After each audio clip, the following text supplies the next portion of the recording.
Roll. Okay. Audio is live. Oh, are we? Yeah. Your audio is, anyway. Cool. Oh, that's right. I was smiling very cheesily at my webcam, and I realized I don't need to do that. Yeah. Because I'm a cartoon. All right, I'll say hello, everybody, and welcome to our Curse of Strahd game. I'm the Bees. I run this here game, and these are our players. We're rolling through Curse of Strahd. We're gonna give a little recap, but first, let's say hi to everybody. Say hi to everybody.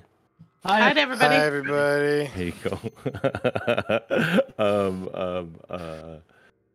Icebreaker is going to be just your name, character, a little about your character, and do you prefer coffee or tea? Because I'm the Beast. I'm every character, and I guess I prefer coffee, although it doesn't prefer me. Oof. I know that. Wait, not Wade. Before Whatever order you like. I'm not getting anything through Sirenscape. Maybe I did it wrong. Is anybody else hear stuff in Sirenscape? Oh, I Shall can hear refresh something. it? I can refresh it, or maybe you're not in my game. Yeah, let me pop that. I thought I Could refresh I it. clicked your... Let me double check. Because I can hear stuff. Yeah, I'm Well, not then even it's sure what's playing probably- right now, but The Bees link. It's just very quiet. the Beast link.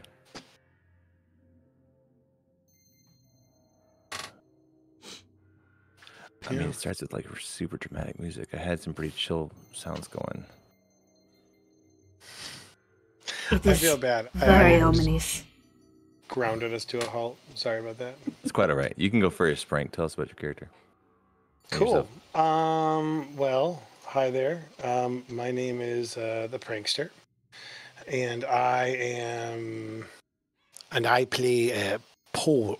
I am the a grave domain cleric of Kellimvor, and last week I saw Kellimvor, and he scared me. So I don't know if I could even go near him anymore, or what I thought was him. And as for coffee or tea, tell you what, man, I've been on a tea kick. I'd love me a glass of Earl Grey with some honey and lemon. Just perfect for me as a vocalist doing that whole thing as well. So, yeah. How about the ice cream though? You just told us. I had Earl Grey ice cream today, and it was terrible. It tasted like Earl Grey, so that wasn't the problem. The problem is that it wasn't. I don't know why I thought it would be good. So stay away from Earl Grey ice cream. There you go. Something shouldn't be ice cream. Yeah, some things just shouldn't be ice cream. Cool. We'll do Jester. We'll go in order at the bottom of Roll20. Alrighty. Well, as he said, I'm Jester. I'll be playing Zash. What to say about Zash? Zash is pure chaos. And very sleepy boy right now. He actually did, though, however, get a nap. And I'm also the player that almost killed Paul last week, so... Playing Paul. Playing as Paul. Playing as Paul. But coffee or tea, I'll go coffee any day, but I will take a glass of Earl Grey. But There's some Earl Grey boys over here. I like Earl Grey. It's good stuff. it's because of Star Trek, isn't it? No, it's just it's the tea I like. It's kind of floral. I just like it. Earl Grey. Hot. Florally, early. Did I ever tell you my Earl Grey story and why it's my favorite? Now's the time to tell. So I used to work at a Persian restaurant, and it was great. And they had this crate of Earl Grey tea from South America in the back. It was a crate, like a legit, like 3.5 foot crate, and we'd have to go and scoop like the tea leaves out of it and stuff. And so anyway, you'd open it up, and there's the aroma would hit you, and I'd be like, "Oh my god, this is amazing." So when we, didn't have customers, I would like look left, look right, make certain nobody was there, and would see I was weird. And then I went back to this closet with the Earl Grey crate, and I'd like lift it up and I go, "Oh yeah, so good. Oh god." And so yeah, and I just like a loved fiend. it. Like a fiend. You would go Like an nuts Earl- in a cafe that sells a bunch of tea. Yeah, You do know what gives Earl Grey its flavor, right? please tell me it's not something terrible. No, it's just burger root. Oh. Wow. That could have gone anyway. All right, So, yeah. Rogue. All right. I have to do this because I don't know if I've done this on this game before. Mm. I'm Rogue. I'm Oh, the you should turn on your camera. I wish I had your book for you. It's okay. Yeah, that's right. I don't have your camera up. Hold on, wait. I can focus on you.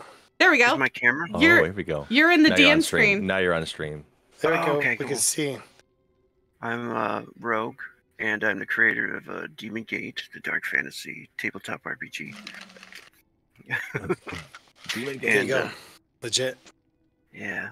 I am playing Terramin, who is a revenant paladin, who is still kind of been wandering this realm for like 800 years, Mm.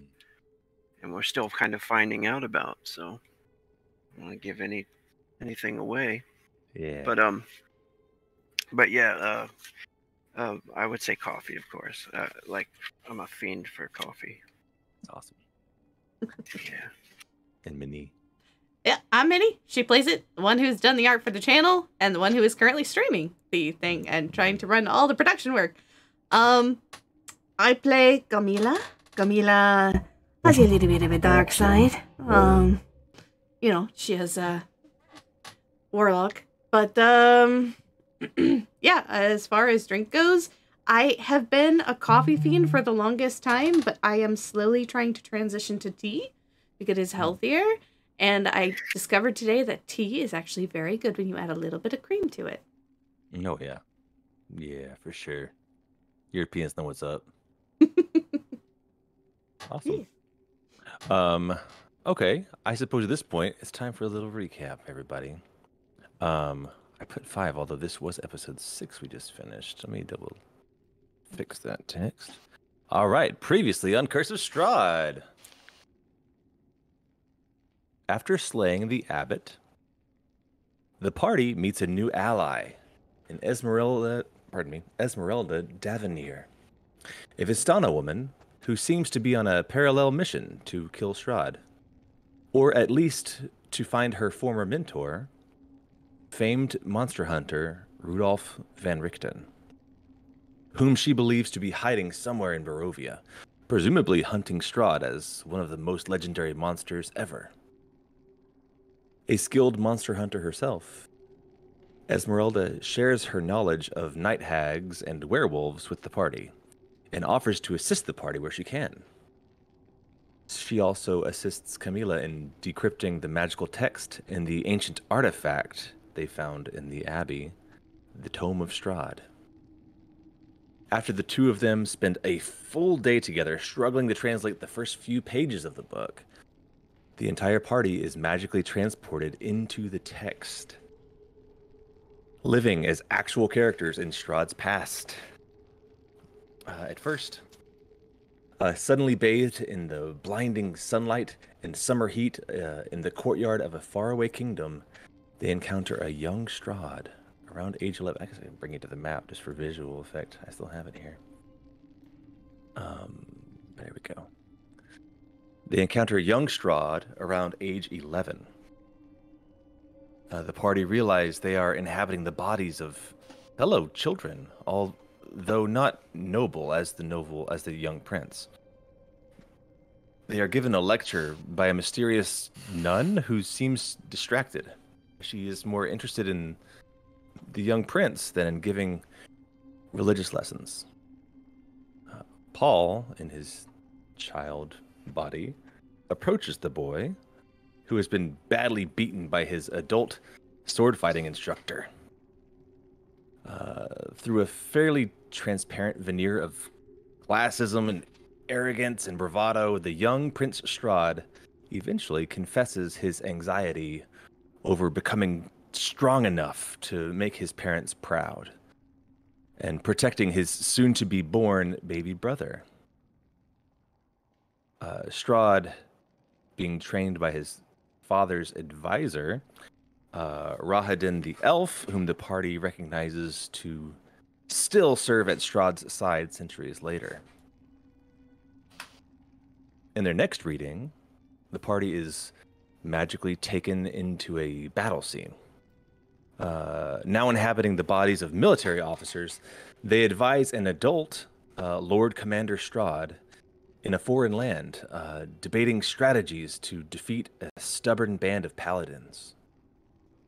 They are careful to ensure that they minimize casualties in the village below the castle, where many elves and Vistani are known to remain neutral in this war. Haramin, not among the party in the battle tent, finds himself in a body that is not so strange. He inhabits his own mortal flesh, having traveled many centuries into the past and somehow reliving his own life. A dark, handsome knight in sparkling silver armor, with a beautiful elven woman at his side. With the party leading Strahd's forces and Teramin among the Silver Knights, they meet in battle. In the frenzied fog of war, Teramin throws a javelin that knocks Strahd off his horse, and he is mortally wounded. Rather than follow... Time out. Just so I'm understanding this properly. We in this flashback were lieutenants of Strahd. Prankster wasn't here last week, so we're gonna clarify. Yeah. Go Yeah. ahead. Sorry. And so we were dispatched to kill paladins. You guys were at war with Teramin's kin, essentially. Okay. I wasn't certain if Teramin was on our side and he like went heel, which would make sense. No. Okay, cool. Nope. Awesome. Yeah. I'm on the same page now. Y'all didn't immediately recognize him, and he definitely didn't recognize you as he was doing his own thing. And unlike the rest of you, he didn't have the same sense of agency as he... we'll talk about a little bit more after the recap. He's kind of going through the motions, unable to change his past, although he's aware that this is something that's already happened, and he's kind of trapped in his body during this whole scene. Sure. So he's having a bit of a different experience than the rest of the party, having been there in real life.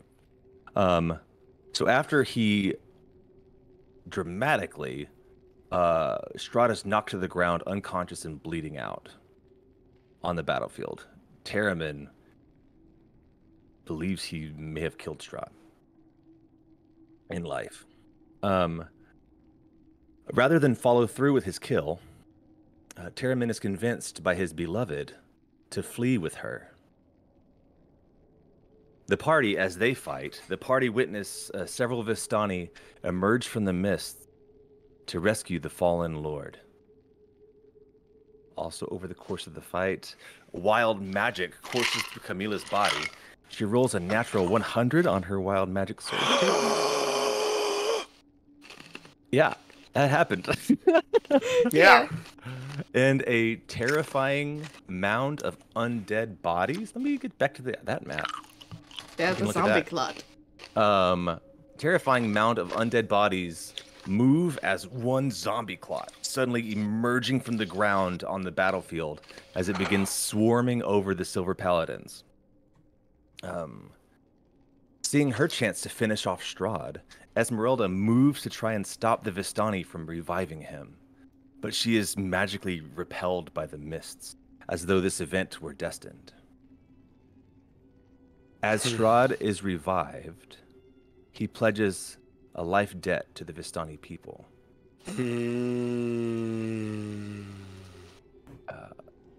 may have been my fault.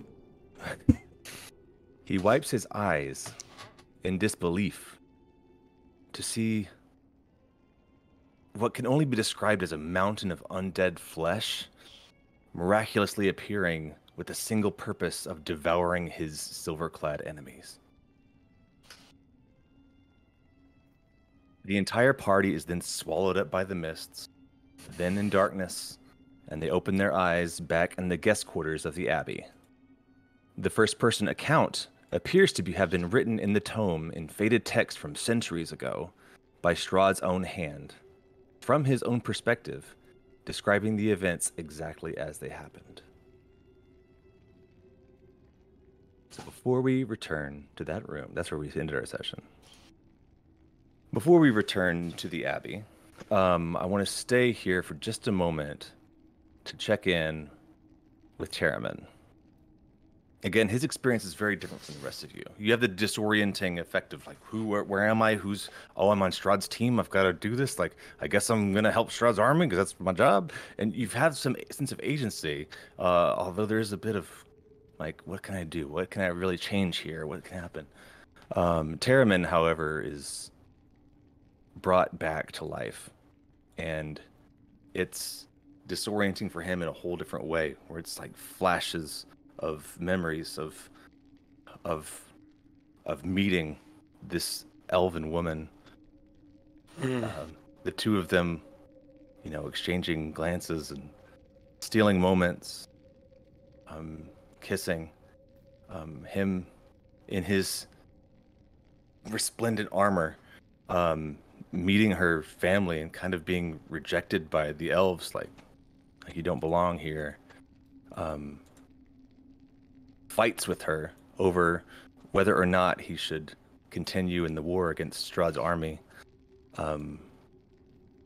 Just these little glimpses, like moments, and like just flashes that he can't change or do anything differently.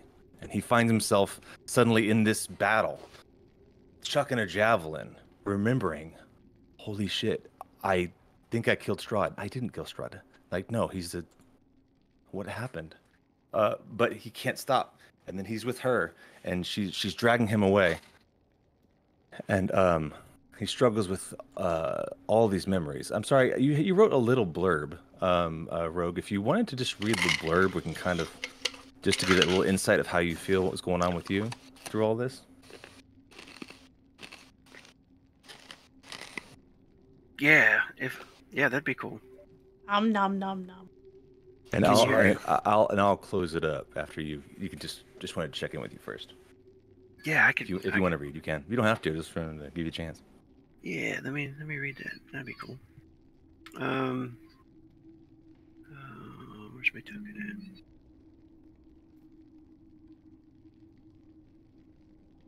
at? There we go.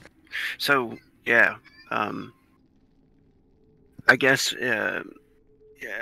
I'm reading this as we're like waking up out of this. Okay. Is that okay? That's fair. Do you want me to wait? Maybe I should just fuck it all up and finish what I'm gonna do here. Okay. Yeah. And then I'll read this. I can read this, I guess. It may or may not be what you want to say after this. Yeah, it would probably still apply. But in the midst of these flashes, and at the end of that battle, I didn't put it in the recap, that we ended with a silver dragon perched on the castle overlooking the town.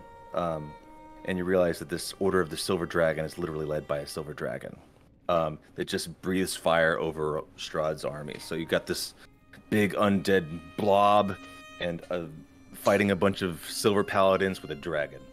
And there are more flashes and more memories of Terramin in different places, in fields, in mountains that aren't right here. More battles with Strahd's army that he was there for. And we have a moment where I don't have art for this, but you know what? We do have your pieces, though, at least. In the top right corner of this map, I might drag y'all back down a little bit, just so everyone can see you. I don't have a live token, although we did get a live token for Terramin. I just didn't put it in the roll. Where the living Terramin, again, totally different body, and his love. Another moment's almost, it's very similar to the scene that we saw here. A battle going on, them ducking behind a building and fighting and arguing over whether or not Terramin is struggling with his order, his call to be loyal to his order, and his love for this woman. And she's just, again, she has no conflict with Strahd. Strahd's fight is not with these elves, it's with these paladins, his order of knights. just leave them, and we can live in peace. As they have this fight, Terramin is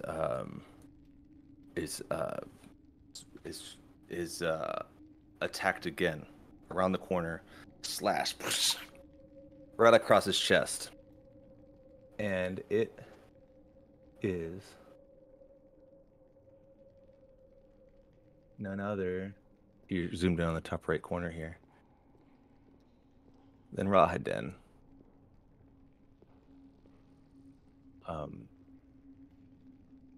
You pronounce her name Rain? Is that how you say her name? Yeah. Rain cries out, fearing that Terramin may die. She says, "Just leave him alone." Rahadin says, "You'll never be together. He is mortal. You are proud, Dusk Elf."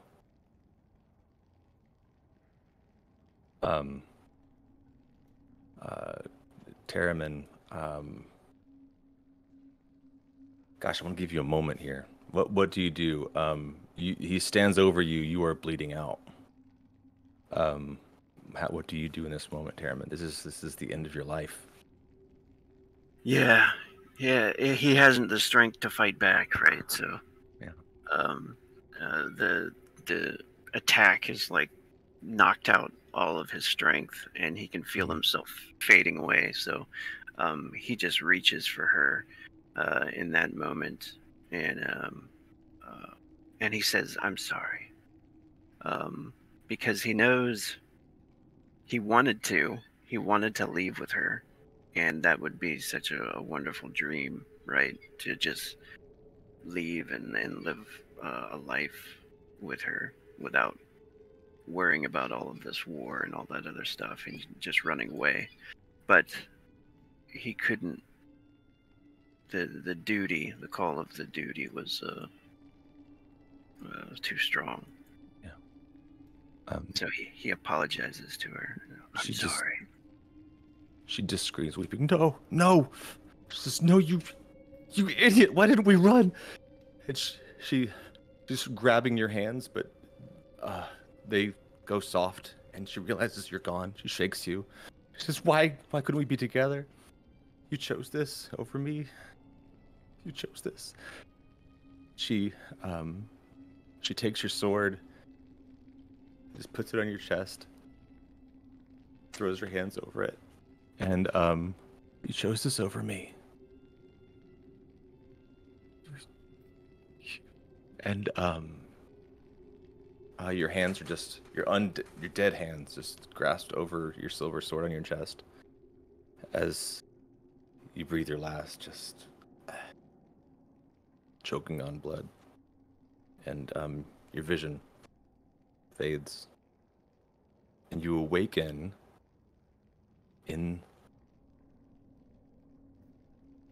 back in the Abbey, and on your chest is a silver longsword that you brought back from the vision.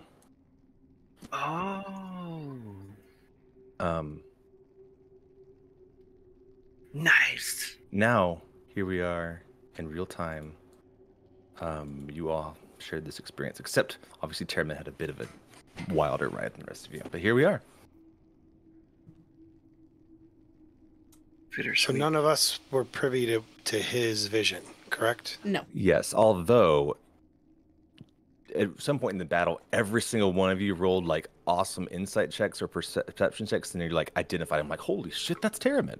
Like as he ran away with this woman, everyone just rolled really well. It was a nat 20 to throw that javelin too. Really? Right into Strahd, and I was like, "Oh my god!"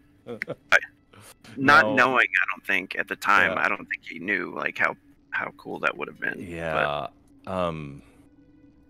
Esmeralda, I guess, might break first. I want to reiterate again. The tome is open. The description of what happened is written in the tome. Esmeralda just realized that's it. This is why he's he owes our people. Why he allows us to come and go as we please. I always wondered why. This must have been it. It's a revelation for her. And to be clear, that was Esmeralda. Yes. It sounded a little bit.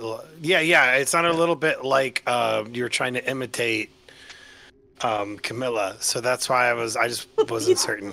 He does French. I do Spanish. It's gonna be everywhere. It's gonna be all kinds of. It's No, sounded that's German for fine. a while and Russian. It goes everywhere. I'm not. Yeah, no. I'm not trying to make fun of you or anything. That wasn't my intent. Look, I just want to make certain I was was that understanding supposed to be correctly. Esmeralda? It's fine.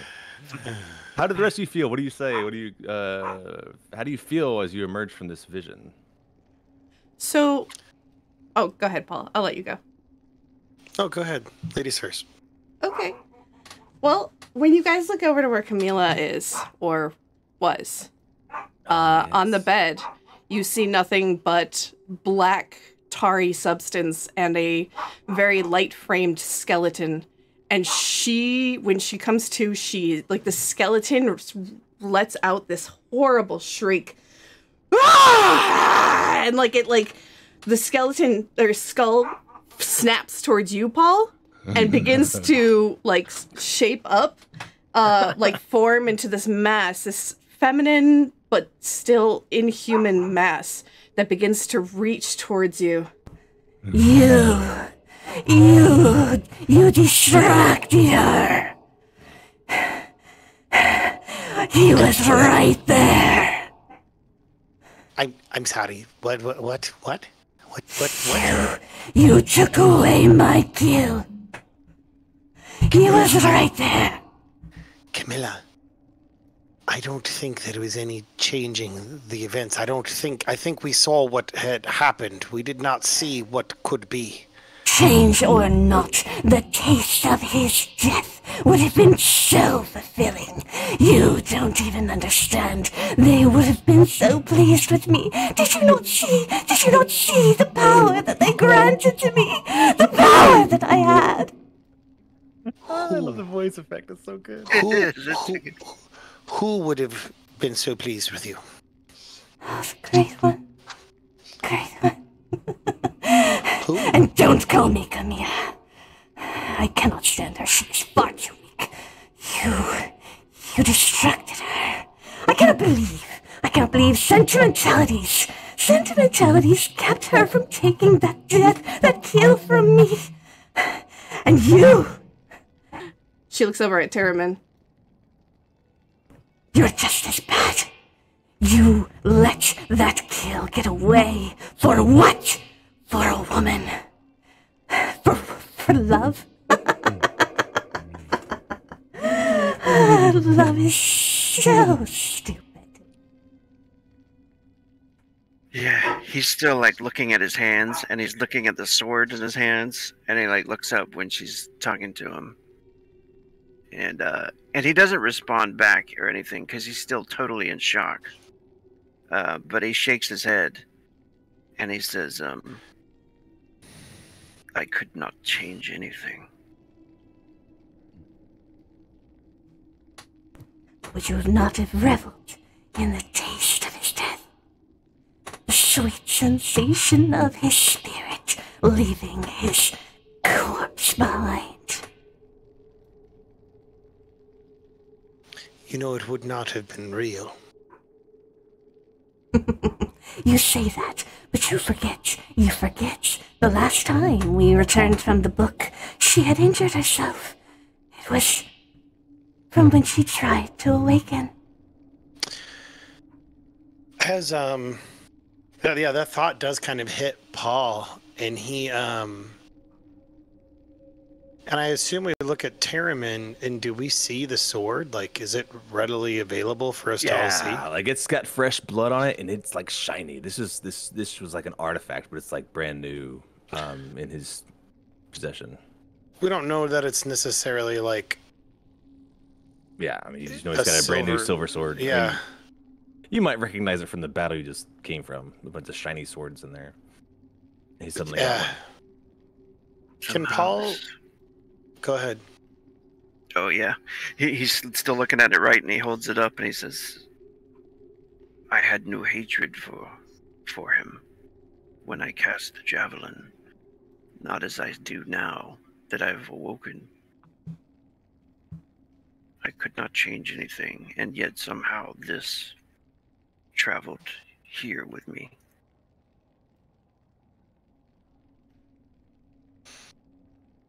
Can I do an Arcana check or perception, like on this tome? Because I knew it kind of gave me the heebie-jeebies when we first looked at it a while ago. Is there, Yeah. does this call to mind any particular type of magic or relic that I might have be familiar with? Well, while Paul is recalling, all of a sudden, everyone starts to hear, that bear whine, kind of like out in the woods, and it's this little whine that you hear when a bear is about to attack. Mm. And if anybody looks in the direction of where Zash was, the bed has broken from underneath of him. He's still in his bear form, and he looks hungry, and he's staring at the easiest to get meal right now. Awesome. Which is The closest Paul? person to him. You're hungry for Paul now? Remember the dreams. Shoot. Oh, that's right. That's right. So yeah, Paul looks at Zash, sees him snarling. I think he's just like thrown through a loop. This is just like so much is going on at this exact moment, and I imagine, like right now, he's just like, all right, everyone needs to chill the fuck out. We all need to just take a moment. I love you, buddy. He's got some fun with kids. I love it. They're all still in battle mode. Hold on. I love Yeah. Camilla and Zash are still stuck in battle mode. Yeah. Yeah. All right, Has, so has Camilla spoke since it's been revealed that Zash is a bear yet? She spoke? Camila? No, she's just over there ripping her quote unquote hair out. It's like a horrible scene you would see from a horror film. Like she's just sitting there on the bed, half melted, skeletal, pulling out what appears to be Ugh. hair from her head. Yeah, she's like an undead creature all of a sudden. Yeah, I think like just like everything, like Paul is just like, all right, we all need to take a breath. Looks at Zash and he says, "You're here and you're safe, and you hear my voice, know my voice." And you know what? He'll. With that Paul- little bit, Zash returns. Oh, what's going on? That is a great question, and I don't think any one of us have a clue. And he will look at Camilla and he says, "If you don't like the name, what should we call you? Not Camilla." Valeska. I am Vales- Valeska. Valeska. All right. Valeska, and I say this with all the love in my heart. I need you to get the fuck out of my friend Camilla, or at least give her a moment that we can speak to her, because bitches be crazy. Oh, don't worry. You'll have her back in just about 3, 2, 1. And Oh like my god. as she says that, like just a huge skeletal, like the black goop kind of forms a smile on her face, and the form of dread drops, and Camilla reshapes back into her normal self, and she's just in a complete daze, sitting there staring, not reacting to anything. Yeah. Mm. Normally, when Zash transitions, it takes a little bit of time, but for some reason, this one just dispersed almost instantly. Mm. Esmeralda is looking at Camila So you're back to your human form as well, you said? Yeah, she's back to her normal self. The form of dread Um, only lasts for a minute. Yeah. I'm afraid I don't know who we've entrusted with this tome. She says very suspiciously of Camila. She does not respond. Yes, I think that might be the case, but I think for the moment, the more pressing issue is getting everyone just to take a breath.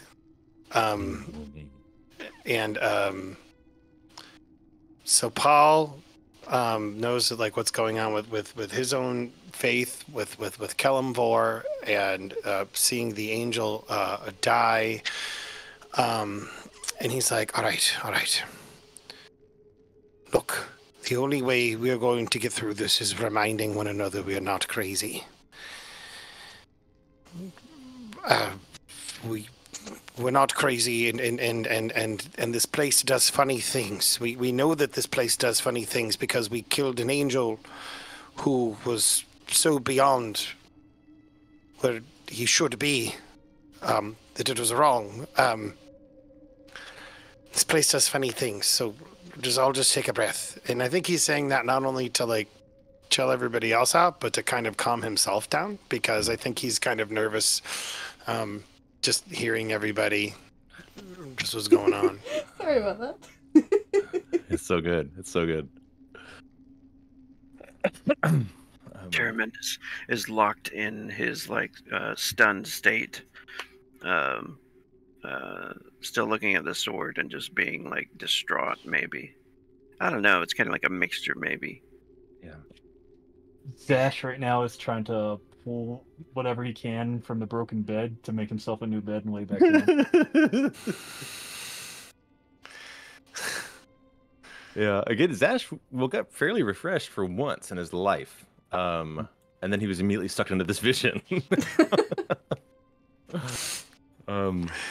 Right? Irina, I don't... This is only more questions.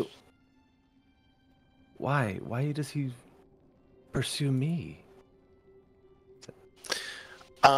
So again, I wasn't here last session, and I didn't catch the tail end of it. But has anybody actually talked to her yet? Like, have we had that? So okay, so all right. So Paul says, "All right, you said no more secrets. No more secrets. First off, is Camilla back, or do we still see Valeska? Yeah, she's back. She's back. She's just Camilla? not responding right now. Okay. All right. Yes. She needs a moment. We met your friend, Valeska. She's quite charming. She looks around, like a look of concern on her face. Yeah. I didn't hurt anybody, did I? No, you didn't murder anybody. However, I would appreciate it if you would, if everyone here would just, for future reference, make certain to give us all a heads up about possible possessions. That could be quite helpful for all of us, so that we don't die horribly. Well, the thing is, you said Valeska? Yeah, that is the name she gave us. She said, "I don't like that name, Camilla."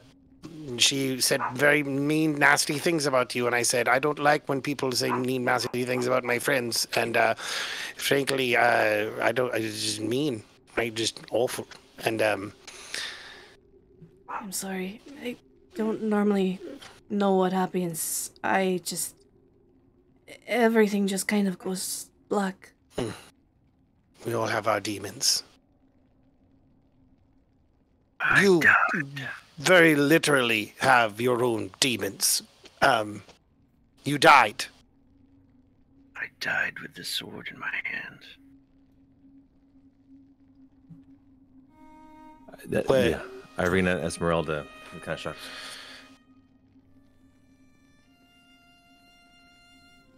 Esmeralda, so it appears we can we can bring things with us.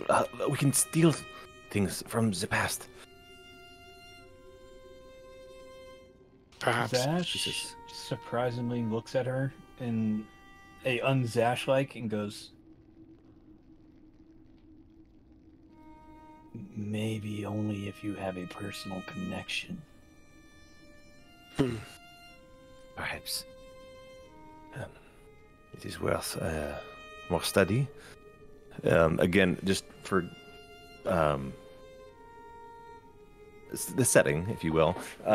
It's getting late. It's getting closer to dinner time now, so I'm not sure how you guys are feeling. What you want to do? We are still up in the Abbey, correct? Mm-hmm. Yes, Yeah. in the little guest quarters of the Abbey, the so-called guest quarters, where she knew you all would be safe. Esmeralda is just really fascinated with this tome. She says it's worth another more study and more. There's more to learn. Irina similarly is interested in the book for not for academic purposes, but for like personal. I don't know reasons. if I want to go back in there so soon. After what just happened. Yes. Yes, it's. I normally don't black out like that unless there are extreme circumstances. I assumed I had gotten better, but apparently not. So Yes. just so Yeah, Esmeralda kind of like she kind of swirls around a little like arcane bubble around her hand. She says, "Yes, I'm drained of my powers for today."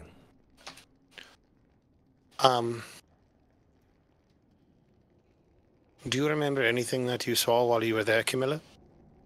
Because you said you blacked out, so I'm uncertain. Mm. I remember being one of the admirals for his army. I remember a sensation of wanting to hunt Strahd down, but as soon as we left the tent, it goes black.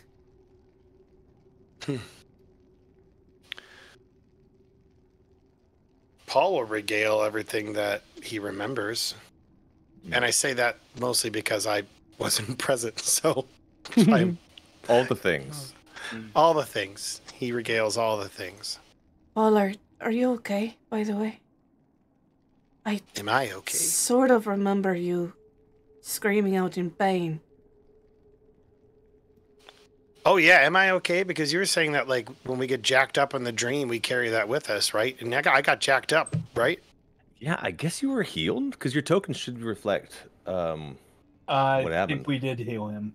Yeah, because because Camila's still hurt. I ran him around the corner and used That's something to right. heal. That's right. That's He was right. like, we can't let Paul die when Frank isn't here. Yeah. But Zash just gets up while you guys are talking. I'm hungry. And he starts to head out the door. I'm hungry too. Is there a kitchen? Okay, here we go. Food does sound like a good idea. I feel like we haven't eaten in days. I want to suggest that we all make a meal together. Zash Including starts you, smelling for Terabin. food. Yes. As you When open the Snake Tongue door, comes out. you're greeted by the little lobster-clawed, two-headed man. He's clearly inebriated. If you may recall, he was the one who brought food to all of the people below you. He says, "Yes, food. Sorry, we need food." I see a lobster claw that looks delicious, unless you feel like apologizing for attacking us. As Oh. Zash is sitting there. I'm sorry. Of course. Have you seen the abbot? He usually provides food. Fuck.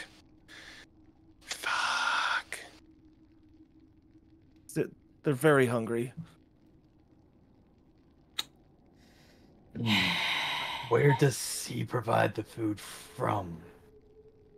He says that the Morning Lord provides. I don't know. I just bring it. Does he go to any room to prepare the food from the Morning Lord? He usually just leaves it for me up here, and I bring it down. I know exactly what's. I prankster know what's going on, but I feel like Paul. Can I do an Arcana check? Sure. Or religion even, because Okay. Yeah.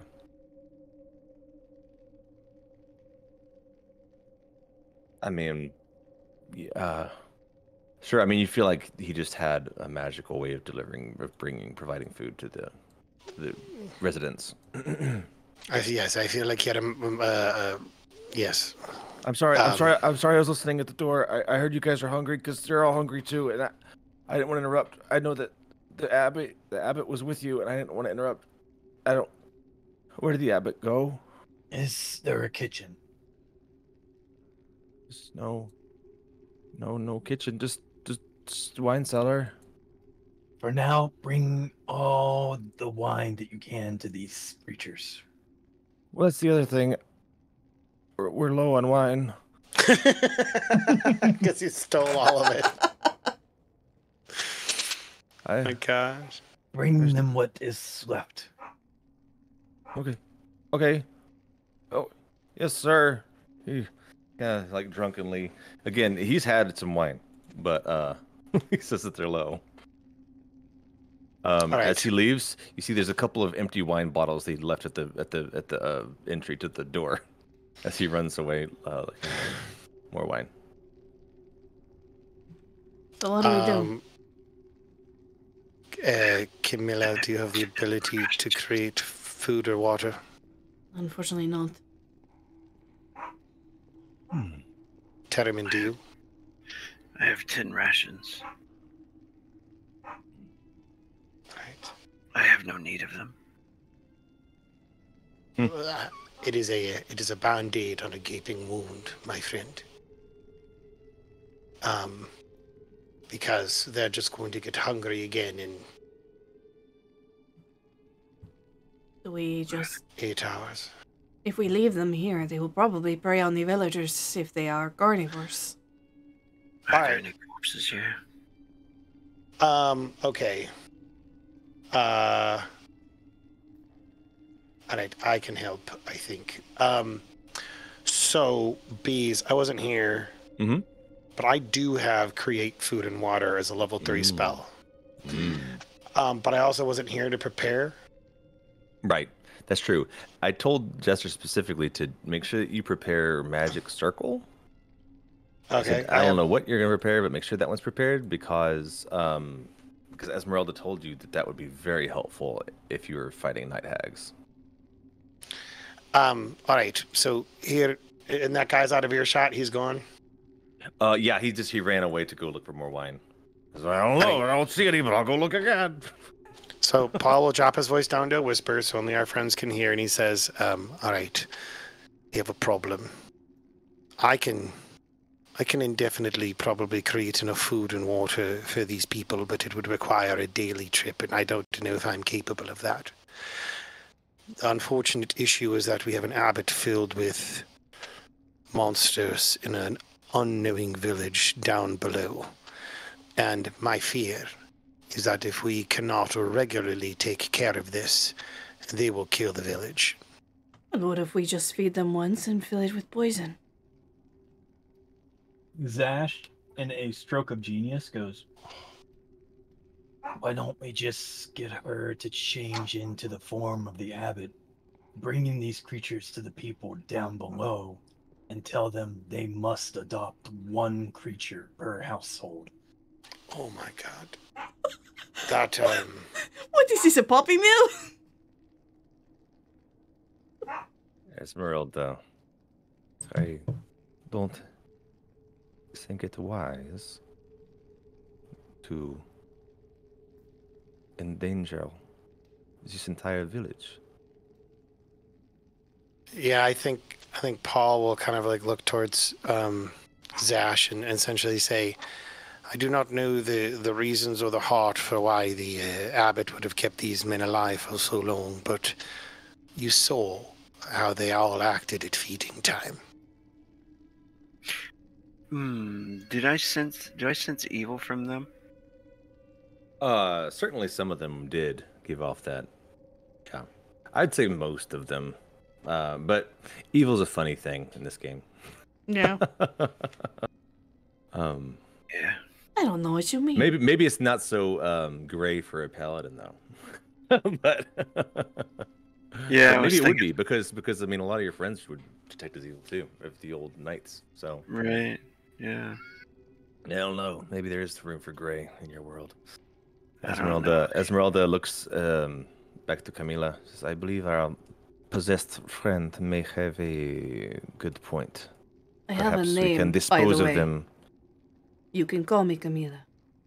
Of course, I apologize. Camila makes a great point. Perhaps we can put them to rest in a humane way as possible.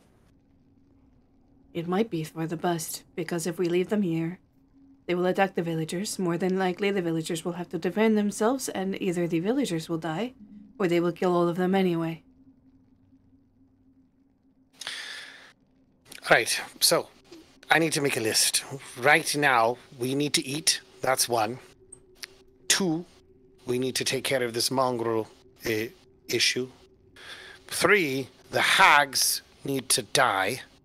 Yes. And 4, just going out on a limb here. Have we ascertained the whereabouts of the... I don't know how to say it. The flesh construct that the angel was creating. The last time we saw it, it ran into the area where all of the creatures are. But it has been over a day now, I think, since Yes, we last saw, so it could be anywhere. she did not seem to have much will of her own. Perhaps were she instructed to go to this place, she would remain there. I don't like the idea of killing all of these people. What if we use them to kill the hags and promise them food if they do this? Would they actually obey? That's the issue. Irina says, Zash did seem to convince some of them. Perhaps not all, but they do seem, for better or worse, highly food motivated. Perhaps they could be useful. How do you propose we go about this then? Irina just looks at Zash. the one who has a way with animals, and the guy who loves food. You're muted, Jester, if you're talking. Zash kind of just grumples. You want me to talk to them?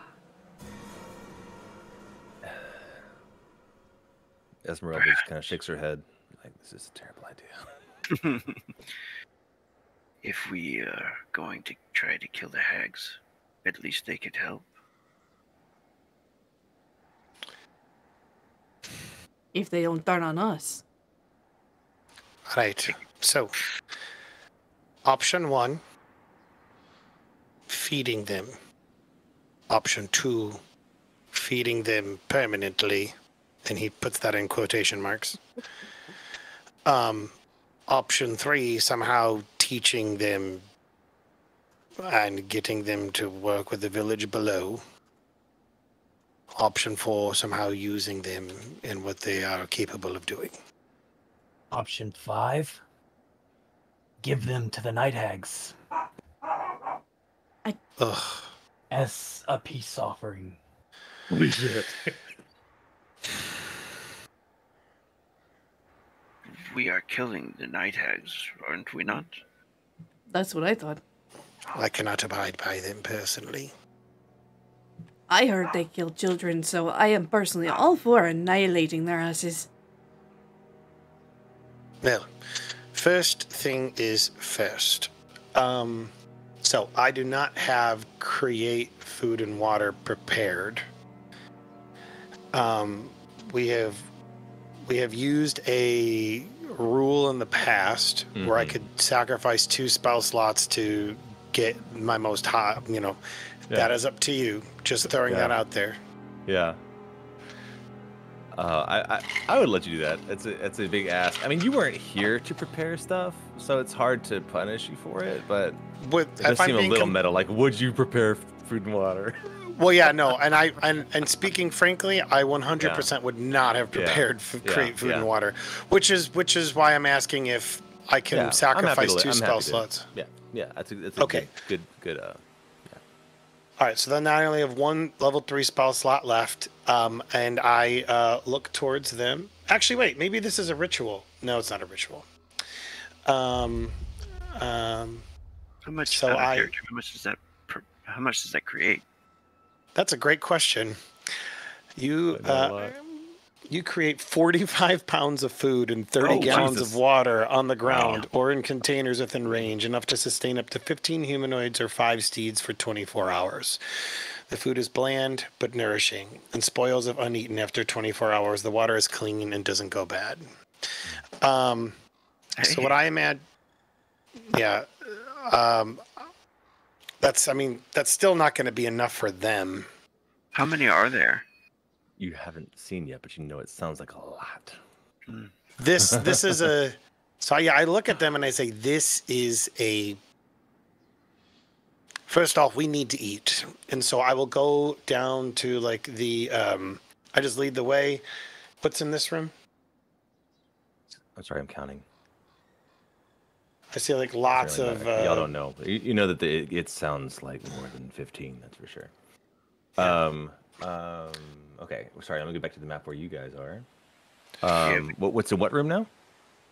I was asking about the room that I kind of moved into. This weird kind of diagonal shaped room. I don't know. It's like a wall. I think it's a wall with these fake suits of armor up there or something, like fake scarecrows. Sorry, can you ping? I'm not sure where you are. Oh, the outside. This is above the courtyard where you had the combat, and this is literally outside. Like this is the second level, kind of a walking path over the courtyard. So Paul leads the way to You're outside right now. You're outside. Go ahead, Jester. So you hear all the screams coming from below on this side, like they're all in this building. You would hear that from, you would have heard all along. Is looking into the courtyard, and Terraman hears it. It's really loud where Terraman's standing on the other side of that door. Sure. As Zash looks over the railing into the courtyard, does he see the bodies that the spider guy killed? Yeah, you do, but they're pretty eaten up. They have been eaten. There's still some meat left, but it's... They've already been feeding somebody. Yeah. Like, why? Okay, that's another question, is why was he keeping them up here? Yeah. Was he just being, like, was that just kind of like a shred of the kindness, compassion, angel that still existed? Maybe he might have a book or something around here, a journal, some sort of documentation saying why he kept them. Yeah. Is there a bedroom? Yeah, well, I mean, he had his room, but that's kind of where Paul was headed anyway. Was like the office, quote unquote, the one where the bulk of the fighting happened is kind of where Paul was going. The downstairs little like sanctuary looking area. Yeah. If you want to move back down there, we can. I'm not sure what's on this map. Let's take a look. Yes. Okay, a bunch of dead bodies. Okay, I'm not sure if you guys are even on this map currently. Yeah. Are you? We did. Yeah. So we did spend one night in there. Is the Abbott down there? No, that's me. Oh, yeah, you are currently the Abbott. Gotcha. That's so fun. So fun. Because he actually has your stats right now. He's low on hit points. We did spend one night in that room, yeah? Yeah. At least 8 hours. Night before this fight we just did, yes. Okay. Yeah. So you spent the night and then you woke up and spent 8 hours studying it to have that battle scene. So that's how long it took you guys. It took about your whole day just to get to that scene, basically. So now it's like dinner time after a whole day of studying, after you rested. So I can get my spells back. Yeah, I don't think you should have everything refilled. Yeah. Although, yeah, you're a whole different situation with all your visions. It was a different experience for you. Yeah. Yeah, I'll give you everything back. You're fine. I haven't read my thing yet, but I'm waiting for a good time to do it. I gotcha. Yeah, you gave us a little gist of it, but yeah, it's cool. You can save it, man. Yeah. I got an idea. What's up? Back. Somebody had an idea or something? I've got an idea also. So we going to explore this place a little bit more? We should probably, like I said, look for any sort of journal or documentation. Okay, gotcha. Yeah, that's partly why I was going down here, is because I remember there's like a dining room table, and I figured we could kill two birds at one stone, look for documentation down there, and then Paul can create food for water while, and we can begin thinking about eating. Okay. I'll keep Irina. I'll tell Irina, stay close to me. Camila, you can drag yourself back on the map as yourself, unless you want to expend a spell slot to become. No. I mean, not right now. It might not be a bad idea if you want to go in the other area safely, but. Well, the area with the animals, yeah, but. Yeah, it's not a bad idea actually. But if we go in, if we go, I was planning on changing back to him when we go back, like actually where the animals are, but it only lasts for an hour, so I'm gonna wait for a little bit. Yeah. All right. So while they're all doing this, Zash is going to walk out to the well and kind of tap on it. Just a little tap. Yeah, Mishka pops up. He's got some hit points back restored. He's not at full health yet, but he's better than he was last time you saw him. Looks like you feel better after you have a good night rest. And food. Lots of food. I'm guessing that's you eating over there? I shared. God. Zash looks at him and goes, Good. Do you know what deer are?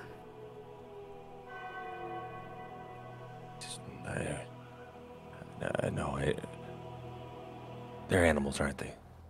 Yes. They have the teeth? No. They have the horns. Horns. Yes. And he does. Yes, some of them. Some of us have those. I don't have those. These walk on 4 legs with horns. Hmm. Do you think you could find some and kill them for me? He looks over at the door with the other people in it. He says, I think I can find some. He starts skittering on his creepy spider crawl legs. Bring 4 deer. Remember, horns. Yes, horns, he says. Well, hope that doesn't blow up in my face. Zash He just like inside to join his friends. There's some horned tieflings in town. He's just like, well, all right. That's gonna go as well as it can. Yeah. All right.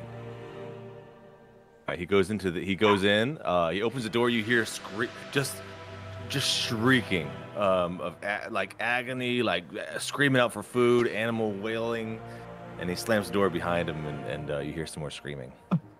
I was sending him out into the woods. That's not how he heard it. Well, you can see how well they already listen. Zash goes, you knew that was not going to turn out well. Yeah. I think they're going to have some food, though. This is what we like to call in the Underdark a shit sandwich. there was a room upstairs that we didn't check. There was a door there. Yes. At this point in time, I'm assuming Paul is, in here with Irina. Kind of, I didn't move my token. My apologies. By the way, the Abbott is still alive right there. That's the. Oh, that's technically That's me. his ashes. If you want to drag yourself onto the map, I will. Oops, remove this one, and then I'm making him stretchy. I dragged myself right here. You did? Okay, so you have a regular token now. Yeah, I got my token. Okay. You Is wanted this to leave that one. like night? Almost time to go to sleep. He said it was about dinner time. It's getting dark. You know it's gonna be dark soon. So he'll call the crab guy over. Yes. And- he comes and- up from the cellar with one more wine bottle, and Give me, yeah. He just looks really sad with it. Give me all of the give me all of your what's the word I'm looking for? Cups, containers. Cups, containers, exactly. Thank you, friend. I need all of them. Just a bunch on the table here. Yeah, there would be some like Bring nicer. up 2 of the empty wine barrels. That is fine as well. Okay. He goes downstairs, and yeah, he'll be back up momentarily with a bucket and some empty wine barrels. There's a cauldron over here too, in the fireplace. That is good. We need all of it. And so, I mean, after we've assembled enough containers, I will create food or water. And that creates 45 pounds of food. So all of us should be able to get a good, meal. And then that will also create 30 pounds of water. So everybody should be able to get water. And I tell the crab man, after we've kind of gotten Cloven. enough, I say, My name is Cloven. Cloven. Yes, Cloven. I want you to tell them to eat their fill tonight. That this is a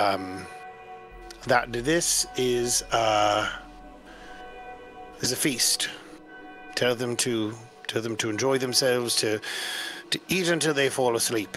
And he smiles, eat to their heart's content. This is about as much as they usually get.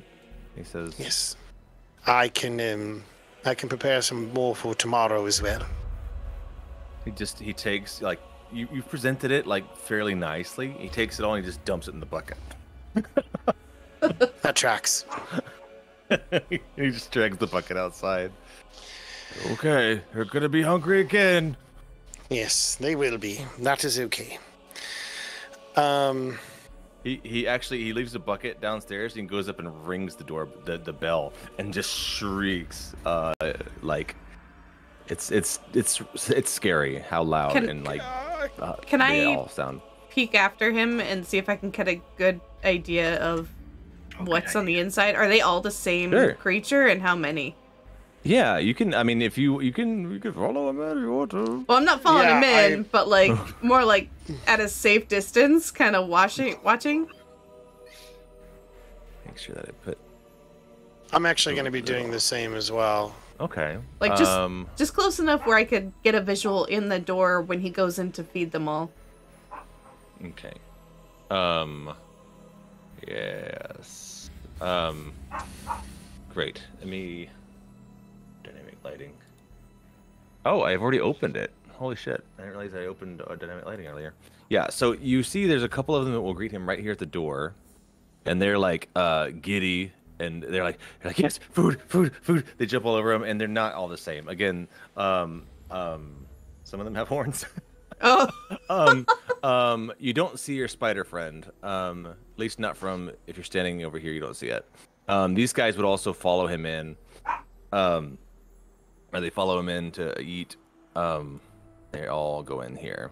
And you don't see a lot. There were a couple right there at the door, but you hear there's so many more in there. You hear walls being pounded on, and just a lot of really raucous noise in there. Camilla's gonna lean over to Paul. Now might actually be a good time for us to try to sneak in there while they're occupied with food. He looks He's at like, Camilla. Back, you hear him like, back everybody, wait for your turn. Yeah, he There's looks a lot at of Camilla, and he just says, "I have." Because it's just me and her, right? Zash and Terramin are not there. Zash would Gosh. definitely be with them. Irina would be by Terramin, I think. Wherever Terramin Yeah. is. All right, so Yeah, we Terramin and can be with Irina you. are back here. For now, yeah. Esmeralda might. I mean, she would go out with you guys. You wanna get Chairman's closer at the to door, observe? watching you guys. Okay, just outside. Yeah, he'll be He's right actually here. just gonna walk right in. Who is? Zash. All right. Because I am the most non-humanoid looking thing here. Yeah. You look like one of them. Yeah. Yeah. Some of them look at you very the ones who have not seen you yet look at you very confused. They're like, A new one, mine. This is mine. You can't have any. Zash will let out a roar that is a combination between a bear and a snake hiss as venom just comes off of his fangs. awesome. Sweet. How many are there now that we can get a good look? Okay, I'm trying to find the friggin'. Here we are. The description here, because each area is a little something different, and I want to do justice to the module as written. Sure. Okay, as you walk in, let me oh fart. Okay, I forgot. Okay, the first thing you'll see as you walk in, I mean, you see that there are some who were around the door. I think that they would have followed Cloven in, and they've actually kind of disappeared around the corner here. Or they're eating. Some of them are eating in the hallway. But I just want to make sure I've got this straight. Zash is walking in by himself, and where is everyone else? Paul, are you where Paul is right now? I went with the Cloven to just get an idea of just look and see. Yeah. So if so, then you need to stand. Cloven went in here. Yeah, so Got we you. would have gotten a little closer to at least see the door. I wasn't certain if you were moving our tokens or I was moving my No, tokens. for that. I want everyone to decide where they are because it's So, yeah, I said I was with Cloven, so I guess I Yeah. would be right around here. yeah. We'll So stick okay, to it. well let's okay. If you go in, is what I'm trying to say. I don't want you to go in. If you try to follow him in, immediately the ones around him will immediately just swarm him. It's like all trying to eat, and he starts just throwing food into random like cells, into random rooms around. Forgive me, there's flavor text here, but I think before we even get to the flavor text, quite frankly, right as you round this corner, you will be attacked. So I need you guys to kind of stand right at this corner, All right. and we're gonna roll initiative. Zash again will roar at them. That's fair. I expect you to. Oh, well, if they're gonna just attack. I was gonna disguise myself before going in, but Yeah. Well, a little late may now. have played a little differently if that were the case. But Yeah, that's okay. I'm gonna need everybody to roll initiative. Is that really the sound effect? It should be like super loud right now.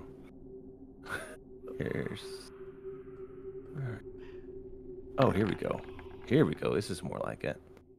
Okay, you go wait. into this room. Did my initiative not go? You may have forgotten to click on your token. Oh, I did. That's okay. I can do it manually as soon as I find everyone. This map is so unwieldy. Please bear with me. You're good, buddy. Where are you, Camila? And your initiative was what? 19.14. Sweet. All right. Let me roll for other things.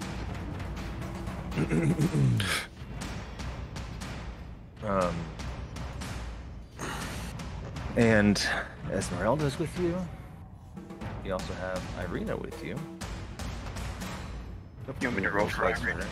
Oh, you got Yeah, one of y'all play Irina. That's easier that way. I just rolled for her, but Cool. I'll move her around since she's sticking Sure. I with mean, me. you can decide what she can do with her little stats block. All right.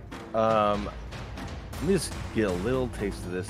This room. Okay, no, sorry. S14. This room, as you first walk in, used to be an office, as evidenced by the remains of a desk and chair here on the left, which have been smashed to pieces. A hallway to the south, was practically for all intents and purposes, is to the north in this map. Leads to a staircase going up. Oh, actually, there's a stair. There's a corner around here. A dark passage to the east. That's to the north here. Is full of unnatural whispers, mad laughter, and bestial odors. However, it's also really dark in here. I forgot there's no natural light in this place, so it's dark. And there are multiple doors in this hallway. But the quiet is shattered with mad cackles and whispered, like, they're saying all kinds of terrible things, and it smells so bad. It just smells like a farm, but like just really bad. But even in the gloom of this hallway, as I'm gonna go ahead and put this, yeah, that's fair to put this person in the hallway here. This creature that is attacking you. Even in the gloom of this hallway, you can make out a monstrous shape lumbering down the hall. When the darkness can no longer hide its true nature, your eyes are treated to a terrifying 7-foot-tall assemblage of human parts. Another flesh golem of sorts. Oh boy. That is charging at you.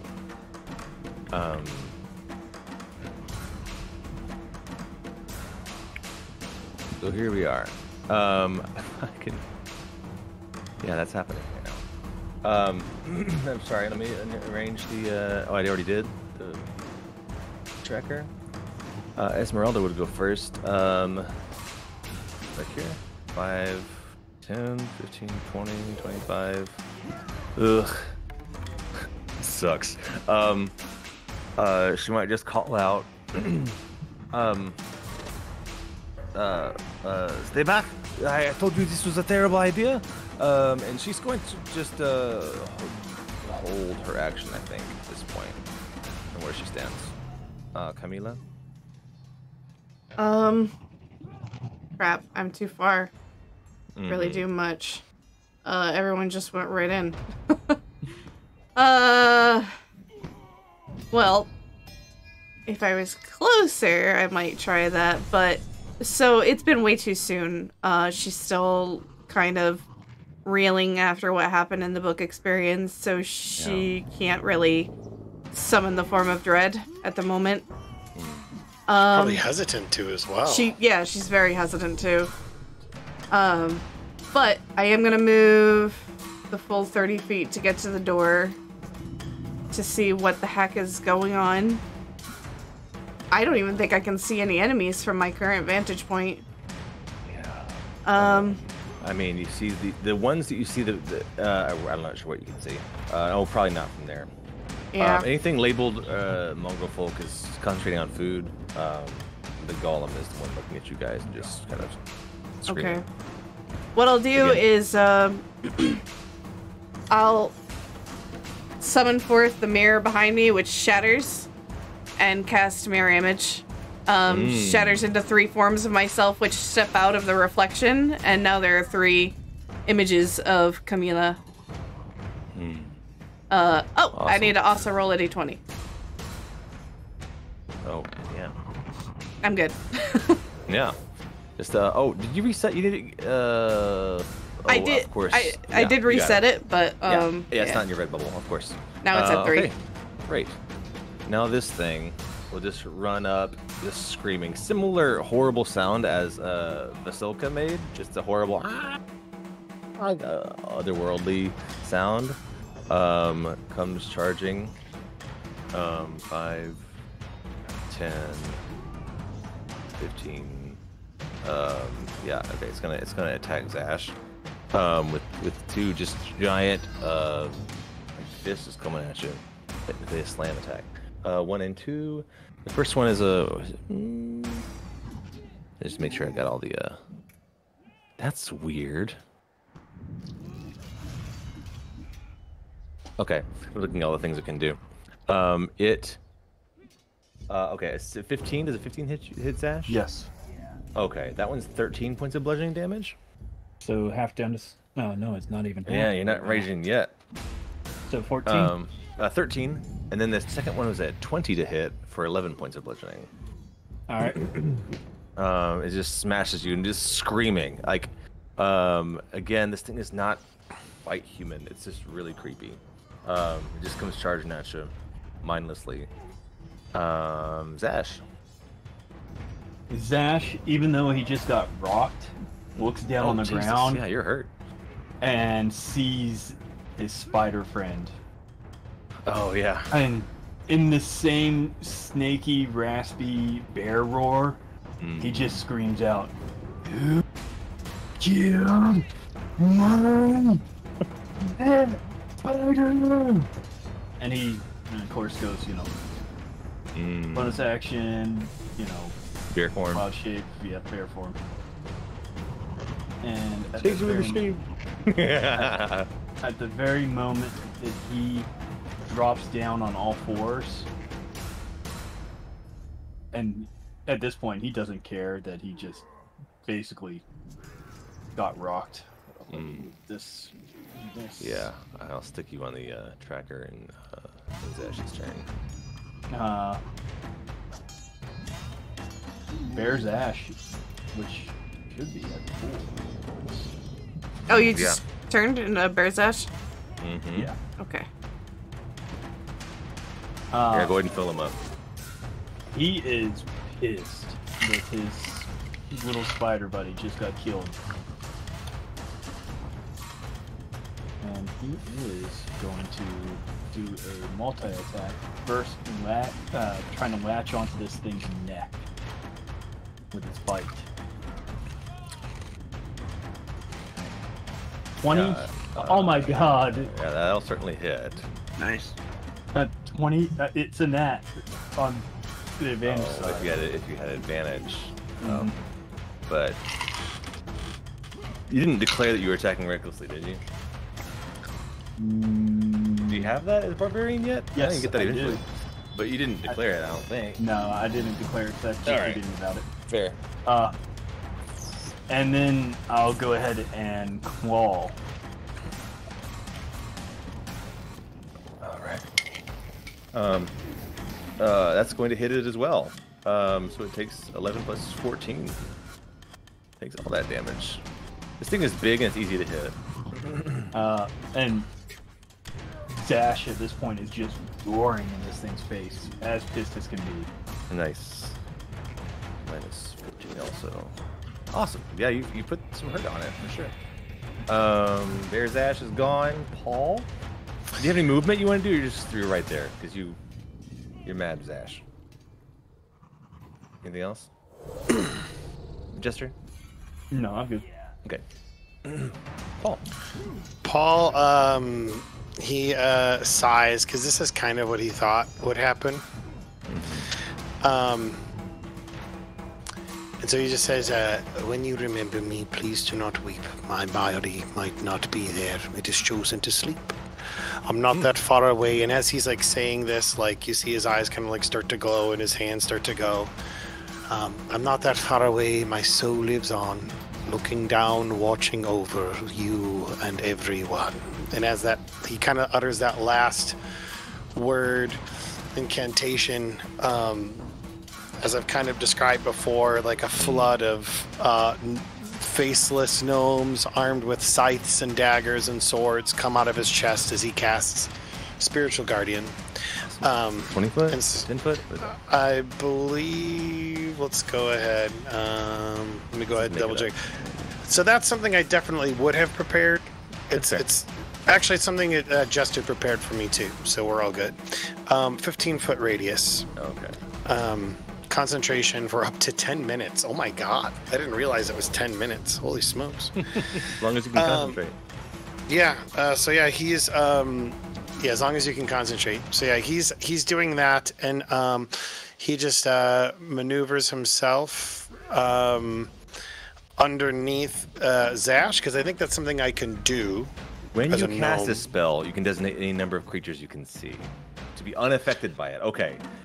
I would. So you I would. designate who won't be hurt by it. Yes, I tell him. I tell my family as they're like pouring out of my chest. I said, "Don't hurt the bear. Don't hurt the Vistani woman. Terriman looks like a bad guy, but he's on our side." And of course, Irina and Camilla. You know, there's kind of two versions of Camilla. We don't want to hurt either one. So be careful there. And then I say, and also Cloven. Don't hurt Cloven.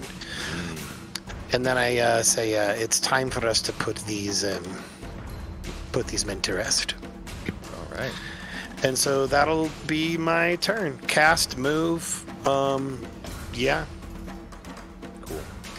And this will work on their turns, I guess. Does that make sense? I believe so. You call for spirits to protect you. They flit around you for a distance of 15 feet for the duration. An affected creature's speed is halved in the area. Wow. That's some bullshit initiative for these folks. On a failed save, the creature takes 3d8 radiant damage if you're good or neutral. So in this case, yeah. And on a successful save, the creature takes half as much damage. It doesn't say when, I guess. If you're evil, when you cast a spell, you can designate an affected creature speed. And When the they creature first enters enter the area or at the start of their turn. Okay. Gotcha. There you go. All right. That's it for Paul. Are you moving? Is that where you want to be? Yep, I want to be underneath Zash, kind of using him as a big bear meat shield, and keeping what he is. myself protected as I concentrate. And I imagine, like, maybe I'm like to my family, like, not one needs to be put down, and that type of thing. Yeah. Okay. Got it. Next was Terriman. Tyriman, he looks back at Irina and says, "Be careful." And then he'll move forward. Can I attack the creature from here, from this block? I will let you attack him with. You'll have a bonus to his AC because of the obstruction of the wall and Zash in the way. Big bear in the way. Maybe. You can move around. I mean, if you had the movement, you could move around to the other side of him. Oh, okay, cool. But you have to walk around him. You can stand over the dead Spider-Man. Yeah, I guess I'll move to there. That way I'm still next to Zash. I can use my other ability. So he'll roll, maybe does a little combat roll with his shield and his rapier, and then stab. Awesome. Oh, is it his hammer now? Or, yeah, you can use your silver... Is it my hammer that's cool now? Yeah, I forgot what we did. We gave you a cool hammer. I think from what I recalled from the stream, which I listened to, it was you said it would be a +1 hammer, war hammer. Okay. Is that in here yet, or do you... I don't think it is. You can drag it in from the compendium, though. Search Warhammer +1. Yeah, there it is. You can just drag that into your character sheet. Search Warhammer, drag the +1 into your inventory, and it should pop up. Okay. Sorry. Where do I do that? Okay. Warhammer. Under the... yes. Warhammer +1. Mm-hmm. Searching. Sorry, I should have done this You before. can just search the word Warhammer, and the +1 will pop up as one of the suggestions. Alright. And then I can just drag it on over, huh? What? I know. It's just the Nice. the Very nice thing about playing 5e. It's all plug and Very play. nice. Yeah. Very nice. Thank you, programmers. All right, he's Right. gonna roll over to there, and he's gonna use I think Hunter's Mark on this guy. Is a bonus action. You know what? No, I'm not gonna do that. Here we go. I'm attacking. Oof. Yeah, that'll hit. Even oh yeah, that'll hit. All right. And then I'm gonna, For 8 points of bludgeoning on this guy, and it's yeah, the damage has gonna- already got the +1 on it. So and I'm gonna divine smite it. ouch. Nice. It's 12 more radiant. immunities and whatnot. It's a good hit though. Oh, you know what? I just realized that Bear's Ash's attacks didn't hurt it. Unless your natural attacks are magical, but I don't think they are. Are they, Zash? I don't think you have that ability. So Does yeah, whatever it weapon has- he's utilizing, if it's magical, transfer to his physical attacks as a bear? Or no? No, unfortunately not. I think I might have something for that. I can't do it right now. Sorry, Zash. I'm sorry about that, Zash. I mean to steal damage from you, but I just double checked his freaking defenses. He's got some. He's easy to hit, but you gotta hit him with something strong. Okay, so you A strike him bear's with not your strong enough. I know. Let's see. Okay, radiant damage goes through. So that'll be Yes. 20 damage. Yes. And then he'll one more attack. Yes. That's 20. One more check. Nice. Nice to the nice big hit. Another 10 damage. Nice. Sweet. Got it. Yeah, now he's really hurt. So even though Zash like struck it and it's like flesh just opened without it seem to even be hurting it because it's a big conglomeration of nasty flesh. Some of it didn't even hurt it. Pardon me. Chairman. Thank you. Termin rolls through and then comes across him, smashes his kneecap, the hammer, then comes back across the Oh. face, blam! Yeah.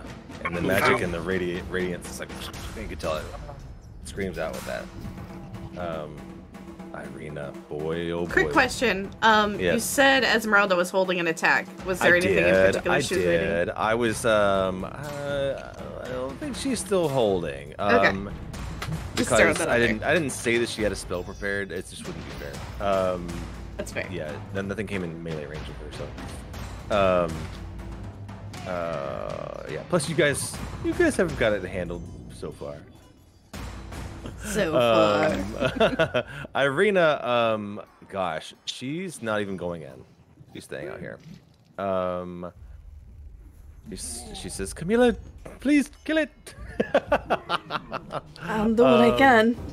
It's at this so point- funny. She's looking at Camila. There's 3 Camilas, so she doesn't even know which one to look at. Ooh. At this point, mongrel folk that are in the radius of your magic guardians will take some damage. It is a will save. Wisdom Necrotic save, rather. damage if they're evil. Yes, and radiant if you are good or neutral. And I am good or neutral. Okay. Okay. Let's double check that. Yeah, they're not all evil. So, okay. But it just affects the damage type that they get, right? So wisdom save, you said? Correct. Okay. I'll just throw some wisdom saves real quick. Oops, wrong one. What And was it's your- a 15 is the save. Oh, okay. Okay.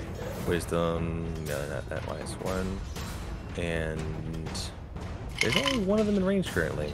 That one fails, so he takes how much? 3d8. Go ahead and roll that for me.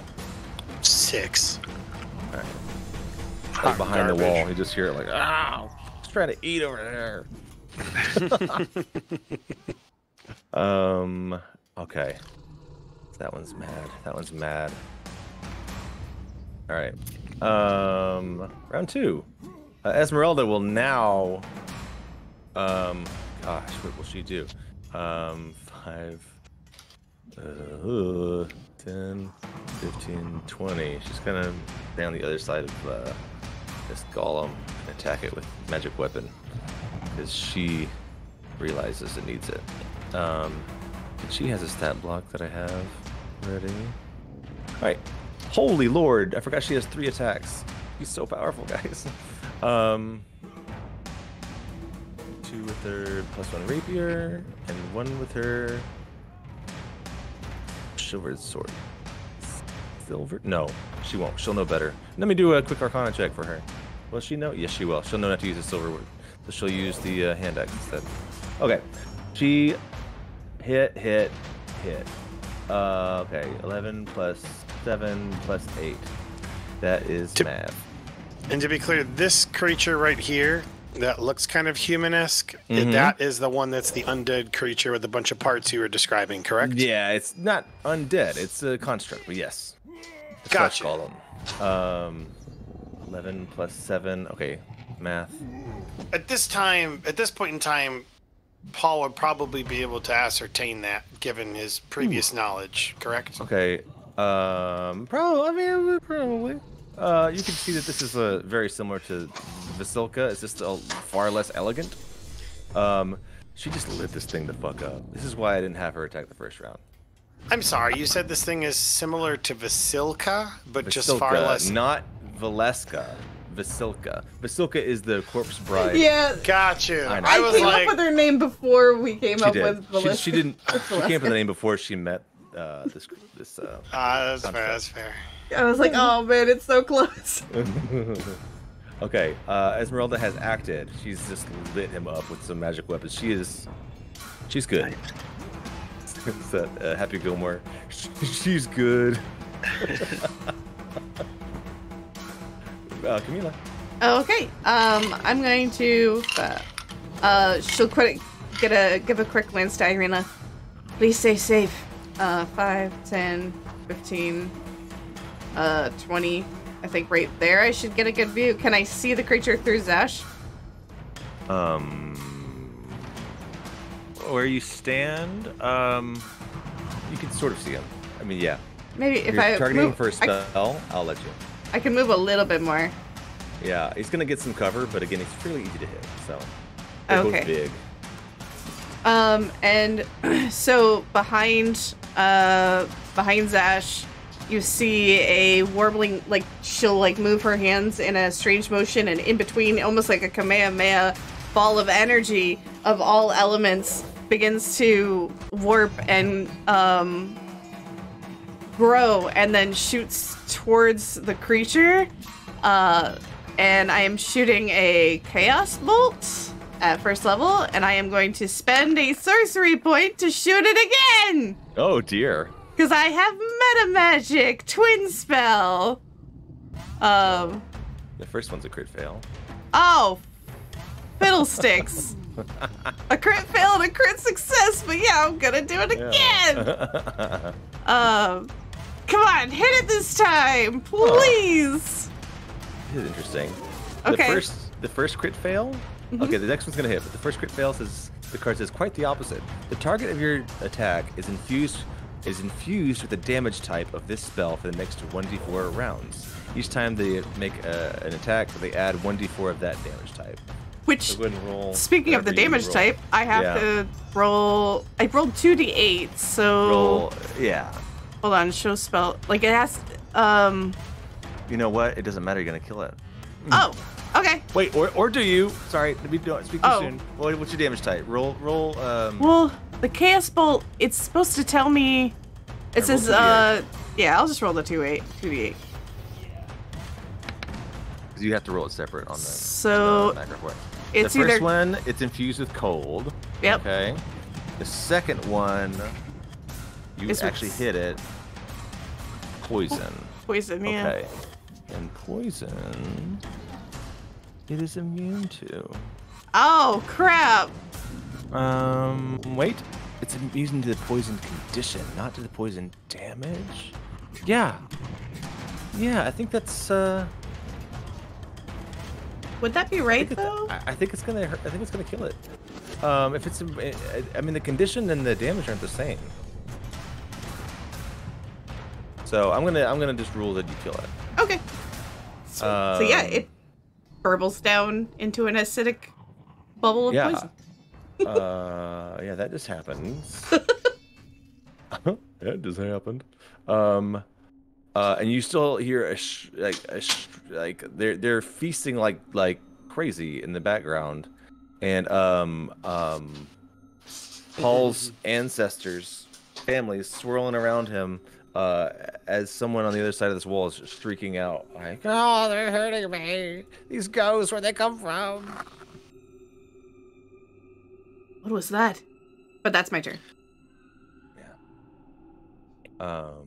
So this thing's dead.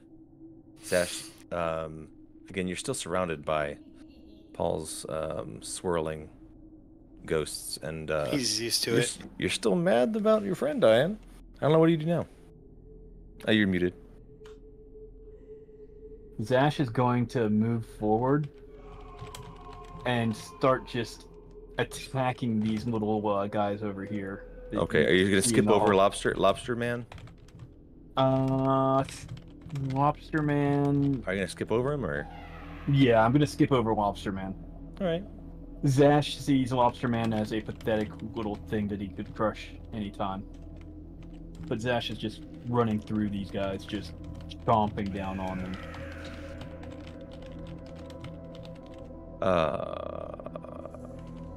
Who came in here and died? I'm sorry, I'm not sure what you're talking about. Oh, the lobster dude. Oh, the lobster dude is still alive. The spider dude. Spider dude. That's what I meant. Spider dude. He literally just died. I mean, he y'all kind of. It wasn't long ago that y'all. That he Would it have technically been less than a minute? I don't know. You guys were in there strategizing. Like, we came like right in, I thought. Yeah, he sent him in there. He said, "Go find some deer." I said, "Okay." And then y'all started strategizing. Then he made the food. Yeah. And then we went in. So it's been over okay. All right, never mind. But yeah, so Zash, if you're going to step up and attack one of these guys who's like reaching through the door to eat some food out of the cage, you may. I'm just talking these guys that are out in the hallway. Mm-hmm. Yeah, that's fair. That's who you're attacking. Is they're in the hallway, but they're reaching into the room to eat, or they're struggling to. Okay. I didn't really place everyone very well, but. Oh, they're in cages right now. Yeah, there are some cages here. I'm not sure how. Let me double check the description. Well, one attacks a crit, one attacks a crit fail. So none of the doors are locked. You can look inside and see that they're dimly lit by natural light through some dirty shuttered windows on the outside. But yeah, you hear screaming because Paul's people are still attacking. There's that going on too. So what was actually you just you attacked the first one you said? Yeah, the first one I can reach and crit. I did crit and then a crit fail. Mm-hmm. Yeah. Crit first. Let's see how the crit looks. Crit 18 and 17. Critical hit card. Is this a natural attack? Do we have a natural attack? No. It's a piercing. So poke in the belly, quadruple damage. Okay, I'm gonna have to double that 17 to kill this person. Then I don't have anything in range, so yeah. Unless you had more movement. Remember, in this game you can split your movement. Then I think Zash would have continued charging forward. And crit failed. Yep. I'm gonna play it as Zash would. Yeah, fair. Tender. You deal half damage on your next attack. So, if something happens, you just kind of like hurt your claw. You're like, oh, I gotta be gentle with this claw next time. Maybe Zash is when he attacked, he just wipes right through the first one, and it just embeds one of his claws into the wall. Ooh, yeah. And then he doesn't notice, and he moves on. And when he goes to bite the next one, he puts his paw down and just kind of notices then, and that's when he pulls his attack.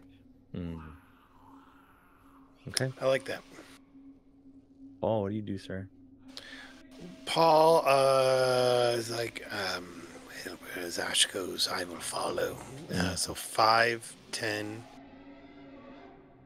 15, and yeah, I will hang out right there as we continue to just like walk down the hallway. And as we walk down the hallway, he says, and when you feel sad and life seems so blue, just remember that my spirit has its arms around you. And I imagine like every now and then like a lingering hand like from one of the ghosts kind of just like maybe like tussles through his hair or his shoulder. And on those special days, times that you wish I could see that cool breeze flowing past you, well, that will be me. As he just continues to walk with his eyes glowing and these things flooding all around him. Yeah. And you might want to try and, I think you said that this is pretty unique to this situation, but he'd also be interested in doing a posthumous check on that creature that attacked us, the flesh golem, just to see if it looks like, oh, this is the first iteration of Vasilka, or, that's kind of what he's thinking, I think. Yeah.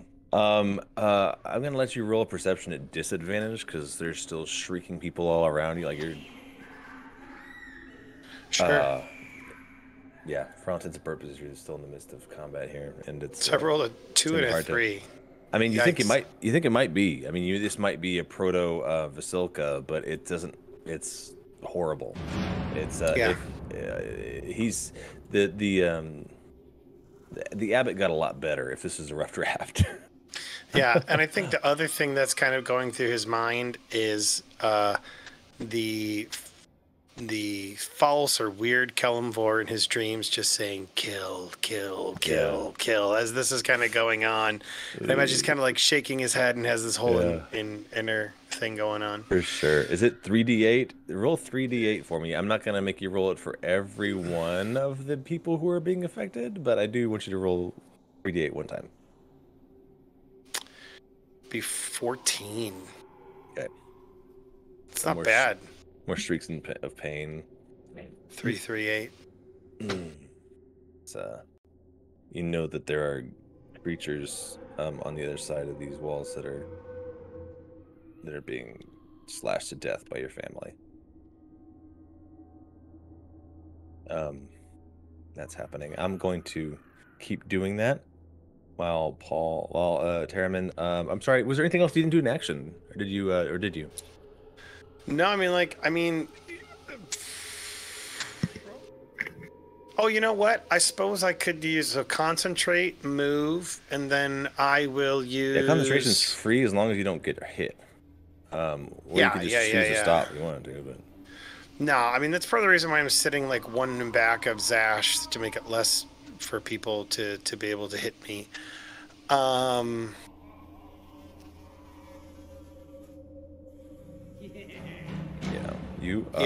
He will focus on one of the guys in front of him, specifically the one just out of reach, that one, and he's going to go ahead and cast Sacred Flame. Ouch. So let me go ahead. That is a save against me. It's a DC 15 save for, that would be 8 points of radiant damage. The one right in front of Zash, you said? This one right outside of the reach of my guys. Oh, okay, up here. Correct. Dex save. Dex save. 15. Oh my gosh, you'd think they'd be more dexterous. Fail. So 8 radiant. Correct. As your light, or what kind of? It's like a sacred radiant damage. Correct. Yeah. So yeah. That gets through. Esmeralda is just behind you saying, "It's for the best."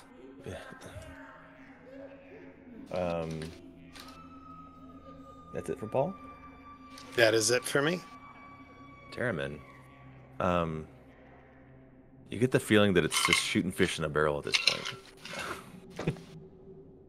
Yeah, they're all locked in cages, yeah. There's some in the hallway. Okay. Yeah. They were eating, but now they seem more interested in killing now. Yeah. Or defending themselves, at least. Right. Chairman always feels bad about it, but he charges through. He rolls up. I'm here to give your characters trauma, all that I can. He rises up and sleep now. Ooh. Which one are you? Can you ping someone you're looking at? Yeah, let me just to the left of me there. That one. Where are you? Oh, there you are. You know what? You just barely missed. Their AC is 11. And He feels a little swings one too more bad. time. He rolled a 2 and a 1. Yeah, he swings back with the second one. 10. Oof. Yeah, that'll hit. This one's barely standing now. Don't Smash hesitate. it. Smash him. Yeah, he hits him, and that's it for Terramin. Irina, wow. She actually just kind of she takes a step back. And Mina's kind of gonna hides behind the wall. I think is what Irina is doing now. I'm sorry. That's fair. Was that it for Terramin? That's it. Yeah. I think Irina is too upset by this whole thing. Yeah. I imagine so. She's gonna get some trauma too. Okay. It's time for some of my people to react. Lots of damage. 14. Jesus. Roll again. 3d8. Is it? Yes, I can roll it again. Yeah. It's when they first roll in, or when it's their turn. So. 12. Okay, 12 will be the damage for anyone who fails to save. I'm just gonna. And I think it's half if they succeed. Wisdom saves, you said? Correct. Correct. Okay, so statistically, 1 out of 4 of them will pass. I'm just gonna. Every 4th one will pass. I'm not gonna roll all the shit. Sure. 12 damage? Correct. You hear 1 drop. You hear another 1 drop.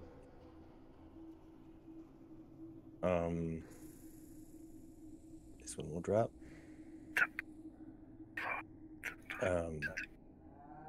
This one will save. Takes half of 12. Is there one here? Drops.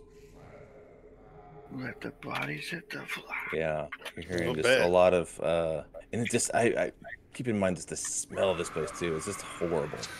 Yeah.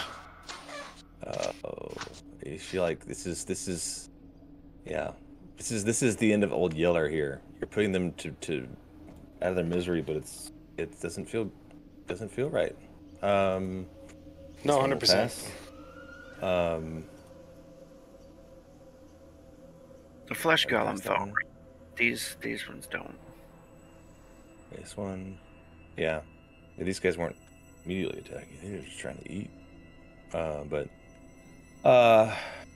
might have you roll some perception checks, see what you see in here. At least, because you can, if you take a look through like a little, it'd be a little sight to look inside, to see what you see.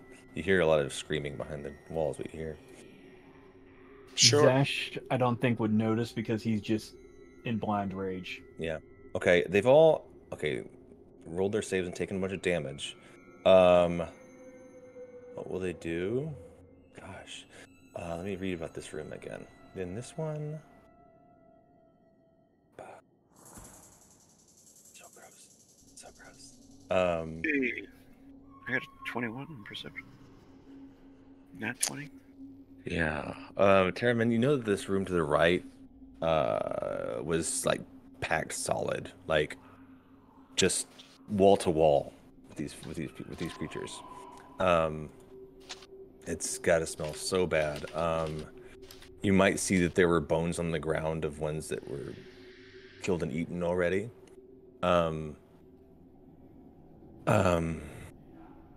At this point, after during this round, actually, some of them they'll just scream and just say, "We just wanted to eat," and just scream that that they were hungry. Some of them, again, not human at all, just terrible shrieking and roaring and howling. But some of them are just screaming like, "I don't want to die. I just want to eat." I think Terramin would see it and try to stop people then. I think he would shout, "Hold! Yeah. Hold!" You know that Paul's the one that's essentially killing them all right now. So you'd probably tell him specifically. Yeah.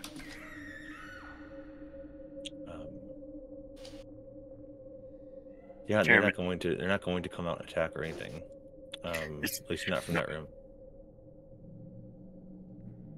Yeah, it's not my turn though. Yeah. I'm just confirming. Each of these rooms is a little different, so. Well, that would be a free action, right? Just saying. Yeah, that's fair. shouting at- Yeah, sure, that's fair. Esmeralda, gosh, what will she do? She's so badass.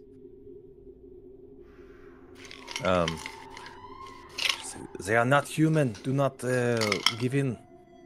Do not look at them. Just finish them.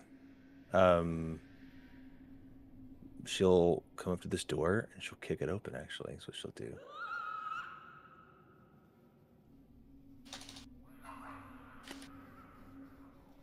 Oh my god. It's this smell. It's a smell of death and bodies, doing what bodies do. Feces. Yeah, it's horrible.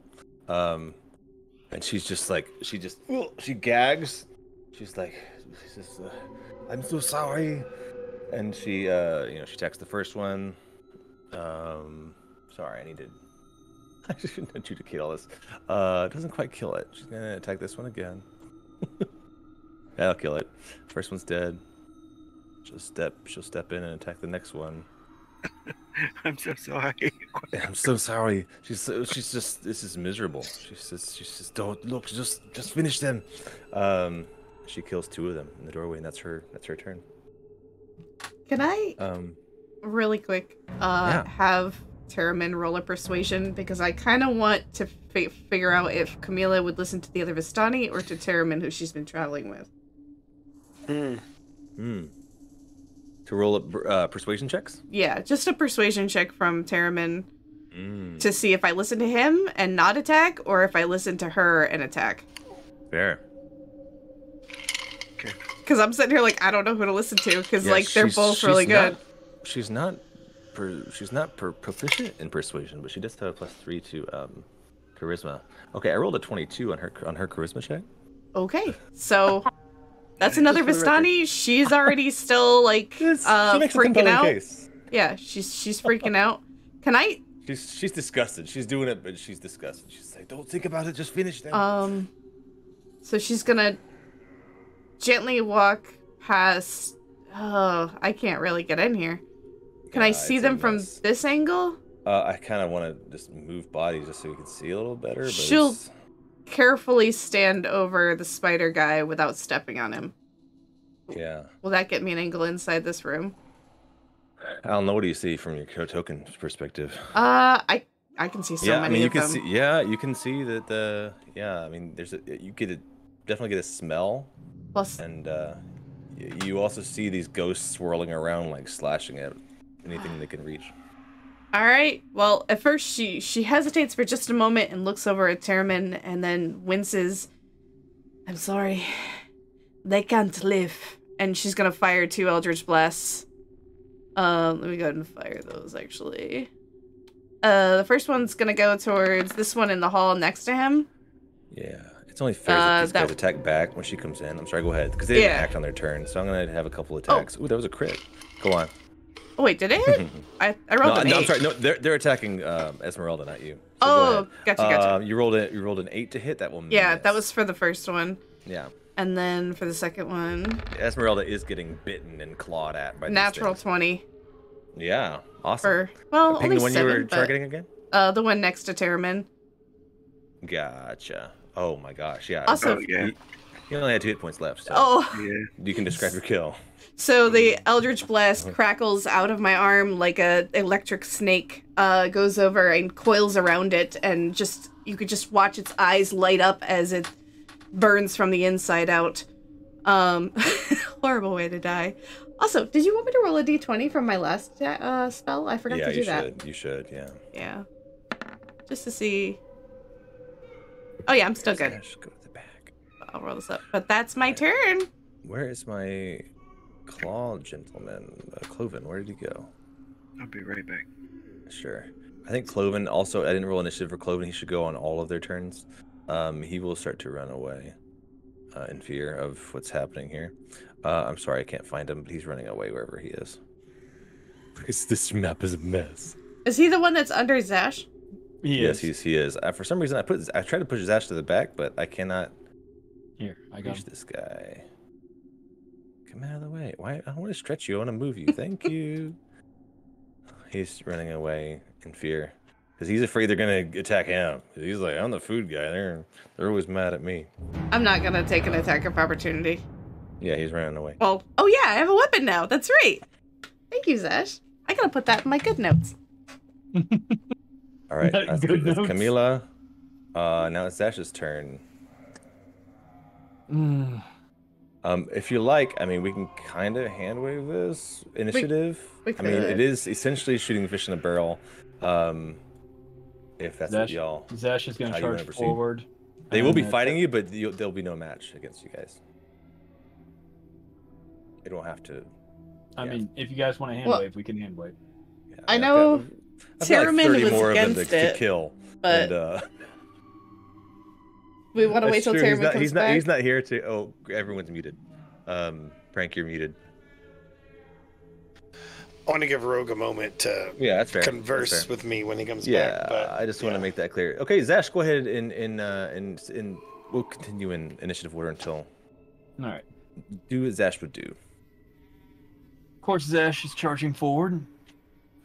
Is it just half damage for the claw, or is it half damage for the bite as well? It will be. I'm sorry, against these mongrel folk. Yeah, because remember my crit It fail will be on the claw? Oh yes, it'll be. What I think it was. It said the next attack, I believe. Let me find the crit card again. I think it's just the next attack. Probably just the claw, because that would be your. Yeah, I'm going to go ahead and attack first with the claw. Yeah, you deal Just- half damage on your next attack. It should be whatever one you want. Yeah, I'm going to do the claw first because Yeah. we've already established that's what you Sure. Sure. Claw. Okay, it will hit. You're targeting the one above you. Yeah, Cool. for Hasn't been hit yet. 5. Got it. And then he comes down with a bite. Yeah, that'll hit. Almost a crit. Jeez. All right, another 8 points of damage. This one's hurt too. Yeah, so that's a total of That's what, it for 12 Zash. points? Or a total of the half or yeah 5 plus 8. Mhm. Yeah, that's what I did. Now Paul, what will Paul do? So he does look at Terramin and he just says, because it's assumed that these creatures are eating even one another, correct? Where are you? Yes, you get a clear view of like gnawed bones inside this room. I mean, it's horrible, the condition that Yes. they were in. But they're like eating one another. Yes, they at least had been. Yeah. Yeah, Paul sees that, and it just affirms a decision that he'd already kind of made, even on the outside.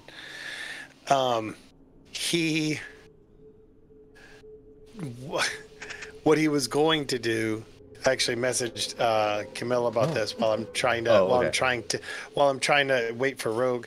What he was going to do was he was going to, after we slept presumably up here for the night, he was going to sneak out,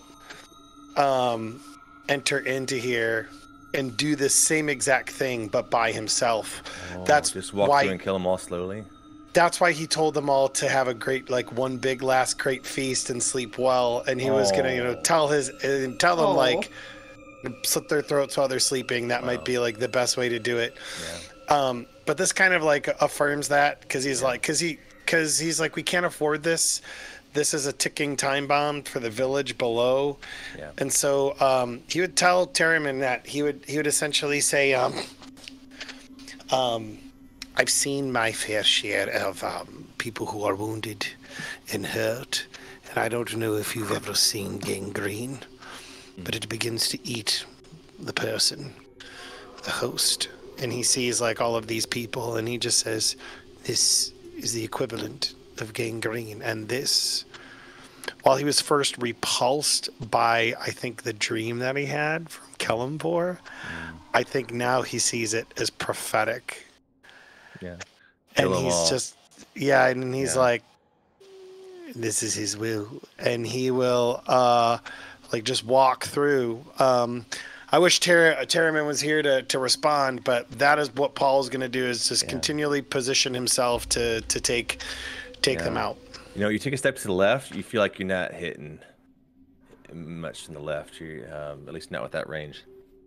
So then, but on the right, you know they're swinging. He'll put himself. He'll continue to put himself. I know you said that it's like fish in the barrel, so I'm willing to like totally hand wave the combat.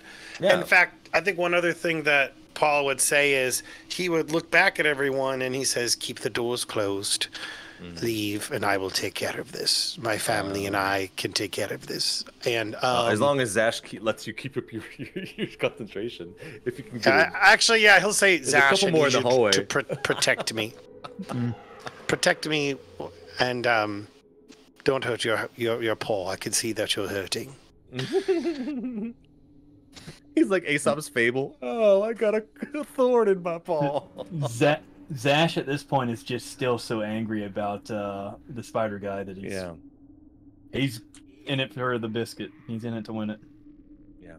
If he has to charge into a room in order to chow down on these things, he's going to charge into a room to chow down on these things. Mechanically, like Paul couldn't quite reach the back wall just by walking in the hallway. He would need you to kind of corner one so he could get a little closer to finish them off, if that's what you're going to do. Paul makes a case that this is the only way to proceed. Oh, damn it. Rogue was here and then he disappeared. I know. You know what? That's what we're doing for now. Until, let's just say we do this in slow motion. We can hand wave it. Role play it however you like, though. Paul has made his case. He tells you all to leave. Let him finish this with Zash. Mila goes to leave, but before she takes a step towards the door, she whispers to herself, "Don't be a coward," and like spins around and eventually then just starts Eldritch blasting them. And if anybody's looking, she's just got this wild, So I gotta start blasting. She's got this wild and crazy smile on her face, and her eyes are glowing pink as she's doing this. Wow. And tears are coming down Paul's eyes as this is going on. Yeah, Esmeralda is fighting them off. I think just cinematically, she's slashing. They're no match for you guys. She gets little bites, little claw marks. She's still able to just slash them off, and she keeps going and going. So I think instead of Sacred Flame, just for roleplay purposes, I start using Toll the Bell, and so like maybe everybody hears it, and it's just like, because we're doing this, Toll the Dead. It's like gung, the gung. And maybe like if this was a movie, like it would hit and like another one gets like slashed and falls over, and like another gong and like another one, like it's just like cinematically, it's almost got to be like a slasher film.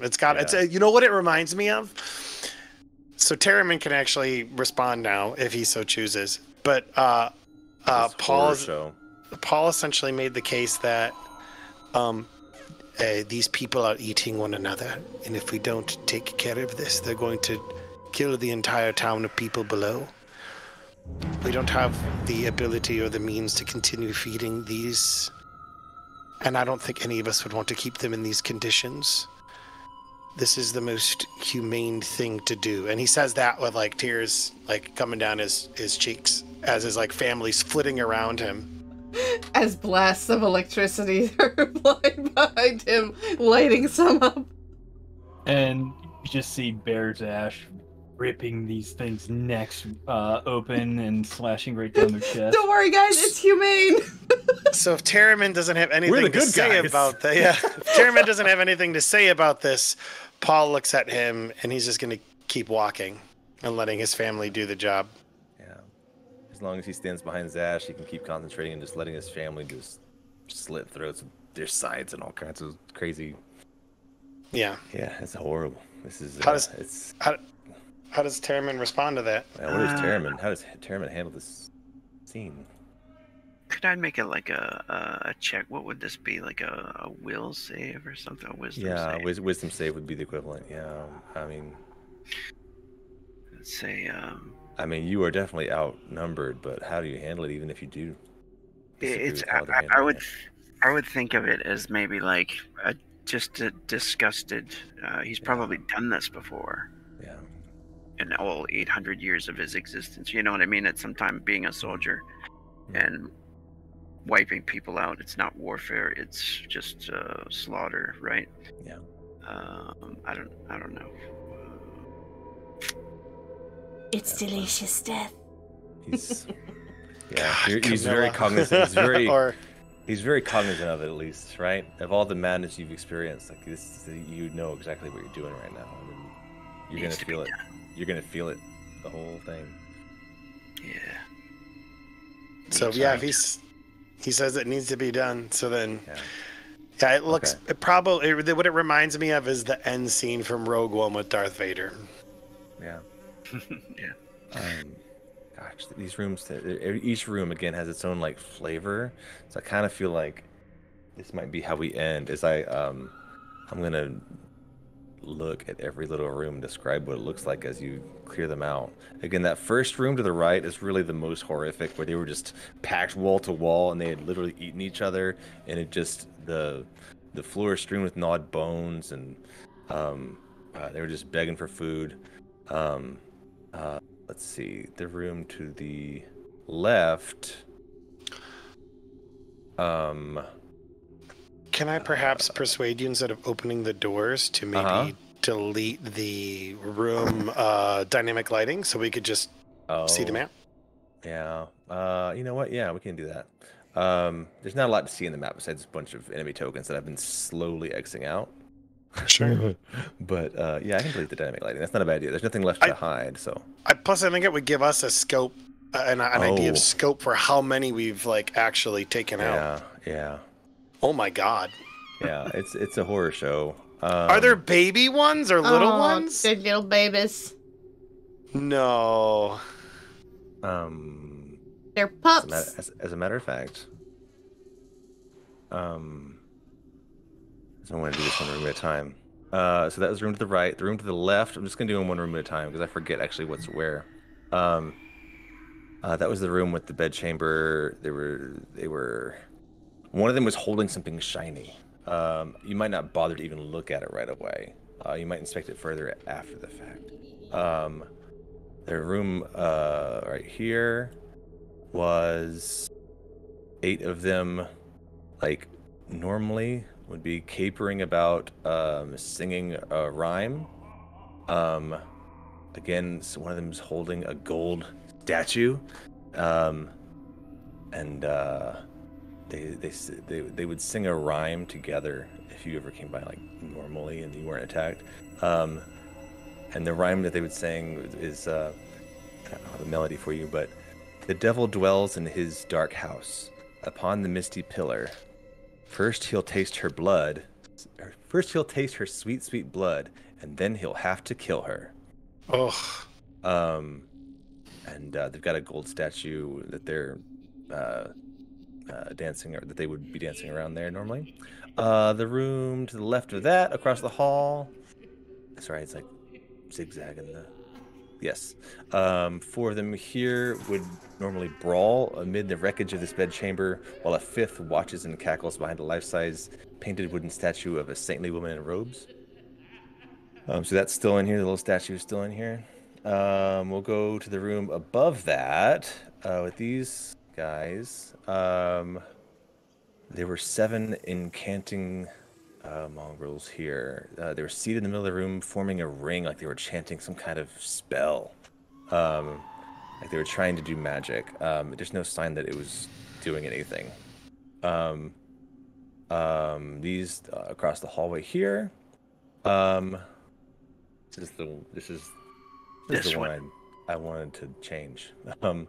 Filthy mongrels cradle screaming young in debris-strewn corners of this room, while several more hoot, holler, and roll on the floor and whack each other with sticks. There were 10 of them in here, 3 of whom were attending to babies or younglings. If they were also like animalistic, and yeah, there would have been 7 little ones in this one. I might have to come I'm pretty back to that. I don't know if Paul could do that. I know. Yeah. I mean, I Zash is could in in this there and state. just his jaw is closing on these things. God, this is horrible. This is horrible. What a Slamming the nightmare. body What a against the nightmare. I wish I wall. played ahead better. This is horrible. Zash is awful. just destroying everything. Oh, so even Zash didn't care. Zash- might wanna, Zash is I mean, angry. you might want to hold back, but Zash is gonna finish him off. We'll let Zash eat him. Zash isn't in his mind. He is rage. Plus raging. meat. Plus meat. That's true. He can rage the whole time, man. The last room at the top right is a fort made out of piled bits of shattered furniture and torn draperies. And from the fort, you would have heard a mischievous cackle normally, but they were not children. They were just, a little crazy. And then the top left, there were 9 in this room. They would have charged anyone to kill and eat them if you had opened this last room to the top left. Damn, no joke. So yeah, cannibals. Oh, what a nightmare! Absolutely. Wow. Slaughterhouse. I think Paul, when it kind of like finishes and he kind of like gets to the end, and he just like looks back on everything. Like normally he likes to kind of linger with his family and speak to them, and I think like he just kind of like dismisses it. Like he can't even like look at them or maybe like even himself. And he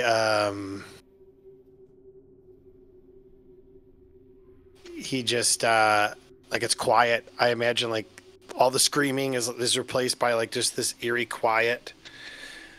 And chuckle. You can hear Valeska laughing in the back. Sorry, I gotta get rid of all these noises. Sure. And yeah,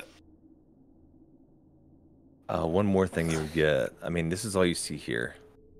But were you to round the corner, you would find the veiled bride just standing in the corner behind the stairs over here. Just standing Where? there.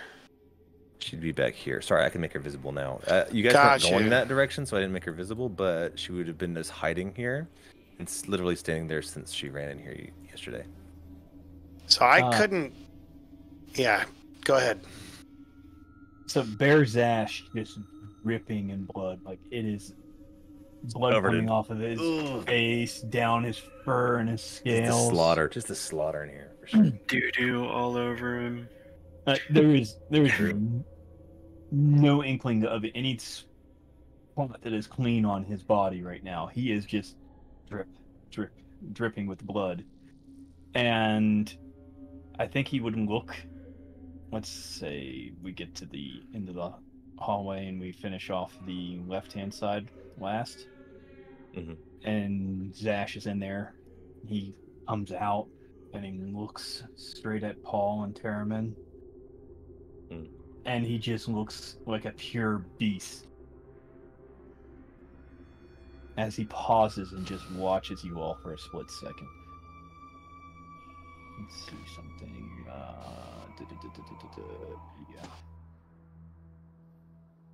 Yeah.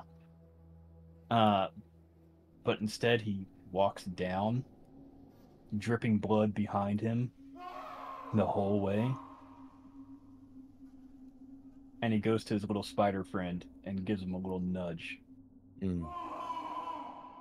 Yeah, he's nothing. Is that a door right there? There is a door. Yeah. I think at least it would go out to the garden. Yeah. Tierman, I'm sorry, Paul, you were still going. I cut you off, I think. Go ahead. No, you're good. I was No, just I'll gonna give all of say, you the time to do whatever you need, man. Take your time. Paul, This is heavy, man. I didn't expect this tonight.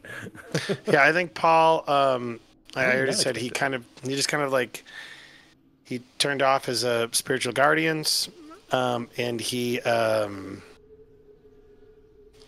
opens the door. Maybe expecting to see more because he's never been here before. This is his first time in, so he opens this door, leading to the outside, Get and a little breath of fresh air, fresh mountain air. yeah, a little breath of fresh mountain air, and he it's all quiet. I'm gonna move him outside if that's okay with you. Mm-hmm. Oh yeah. And so sure. Yeah, go ahead. this is just like a garden, Yes.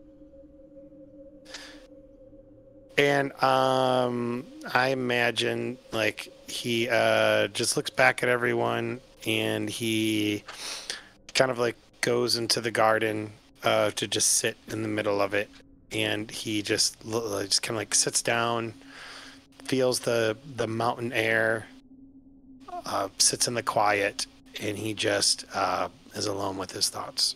Mm. Nice. Yeah. Camellia, do you want to go or you want me to go first? Anything Oh no, else? go ahead. Go ahead. Okay. I think when they open the door, Terramin does so as well. I imagine they're all pretty covered in gore. I mean, Yeah. Zash might be like a lot more covered in gore, and so would Camila, I Mhm. think. But we would all have blood all over us, right? Yeah. we've all Yeah. It would we've be. all I been mean, if you were splattered. fighting, for sure. Yeah. Right. And Terramin like walks outside. Maybe I think Terramin might share a remorseful look with Paul for a second, at least, because that wasn't something that he wanted to do, really.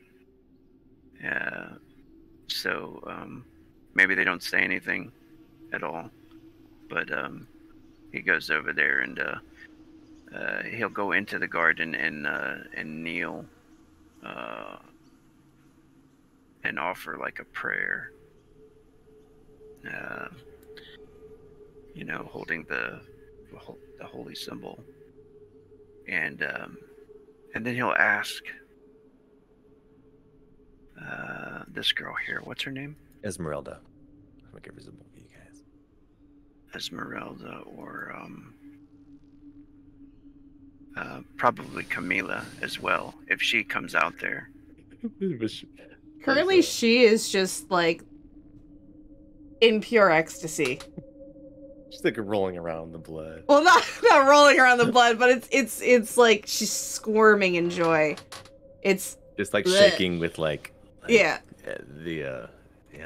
like oh, they will be so pleased. Like Oh my god. All right. I feel like we need to definitely put a content on warning on this video. Well, there's more that Zash is gonna do. There's You a- guys don't mind. little more she'll do, but I'll do it after Zash. Okay. As Although Zash, wasn't wild Terramin gonna form- ask Esmeralda something? Yeah. Oh, sorry. Yeah, Terramin first. Then we'll move to Zash. and we'll get back to- Yeah, sorry. He'll after the prayer, he'll look over to Esmeralda because she was there during that night, right? During last night when we She went was to, there. She was there as one of the lieutenants with the party. Yeah. and he'll say, "Did you see the woman I was with last night?" I did. And he'll smile and he'll say, "It's been 800 years since I got to see her face. A small gift, I think."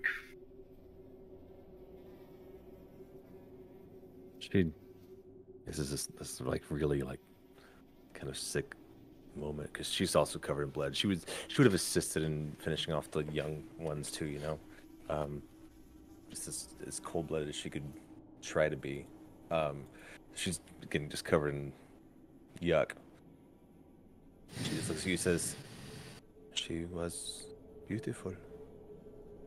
It's just this scene that's like such juxtaposition of like you going, "Oh, I got to see her again," and like what you just went through. Right, he totally changes his whole Yeah. mindset. Like You get to think outside, you're like, that was nice. Yeah. That other thing was really nice. Wow. Yeah, let's go back to that. Yeah, moment. she does say that to you to kind of like reassure you, I guess, but then she's also just she can't Right. shake what y'all just went through, what you just did. Yeah. We also left, I'm just pointing out, we left Irina on the other side of this hallway by herself, hiding behind a wall. Oh yeah. Yeah, She's not coming in. 100%. She heard what was happening, and she's just really messed up.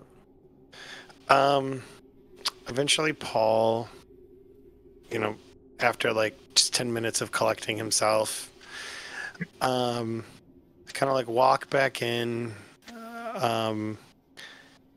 and he'll just say, Terriman, I'm going to need, and Esmeralda, I'll need your help with something.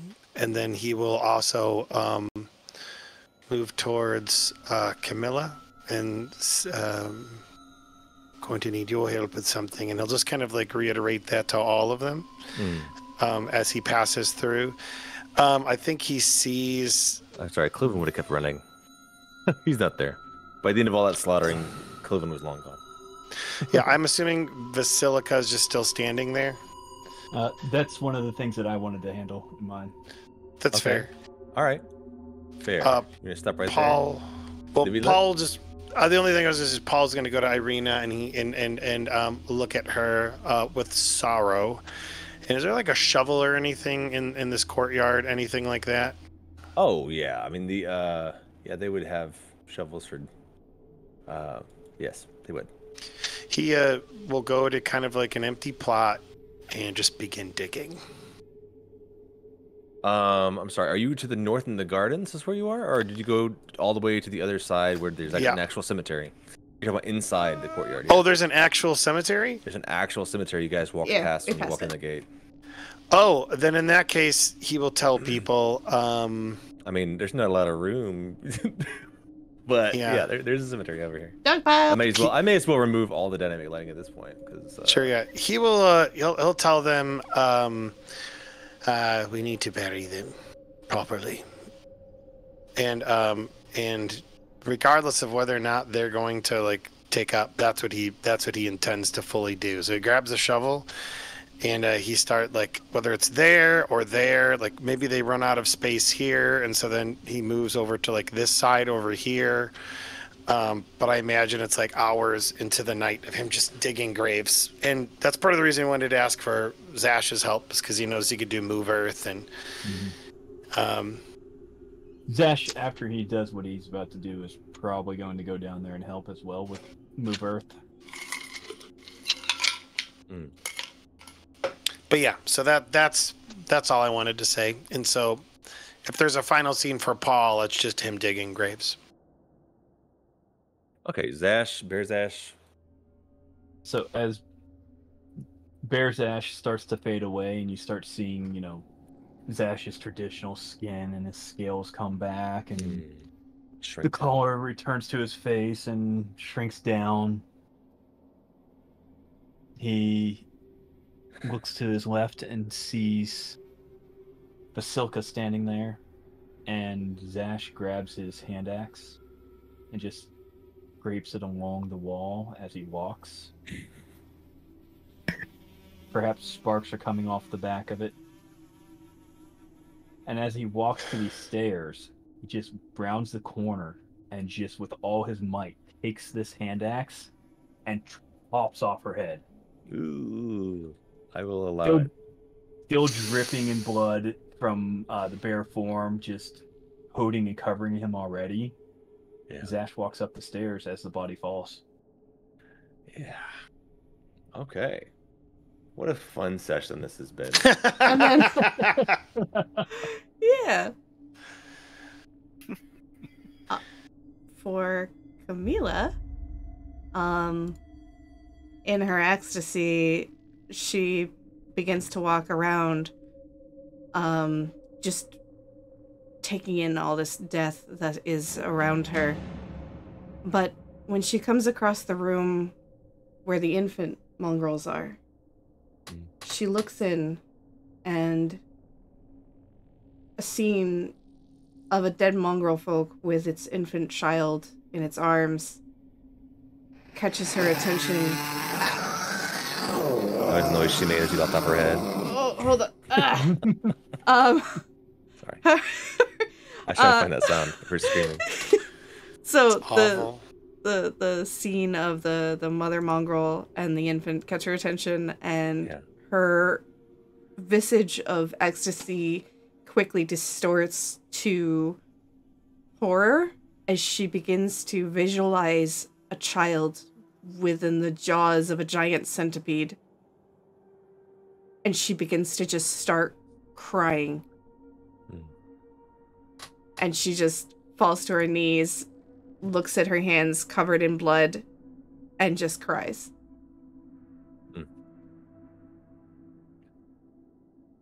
Okay.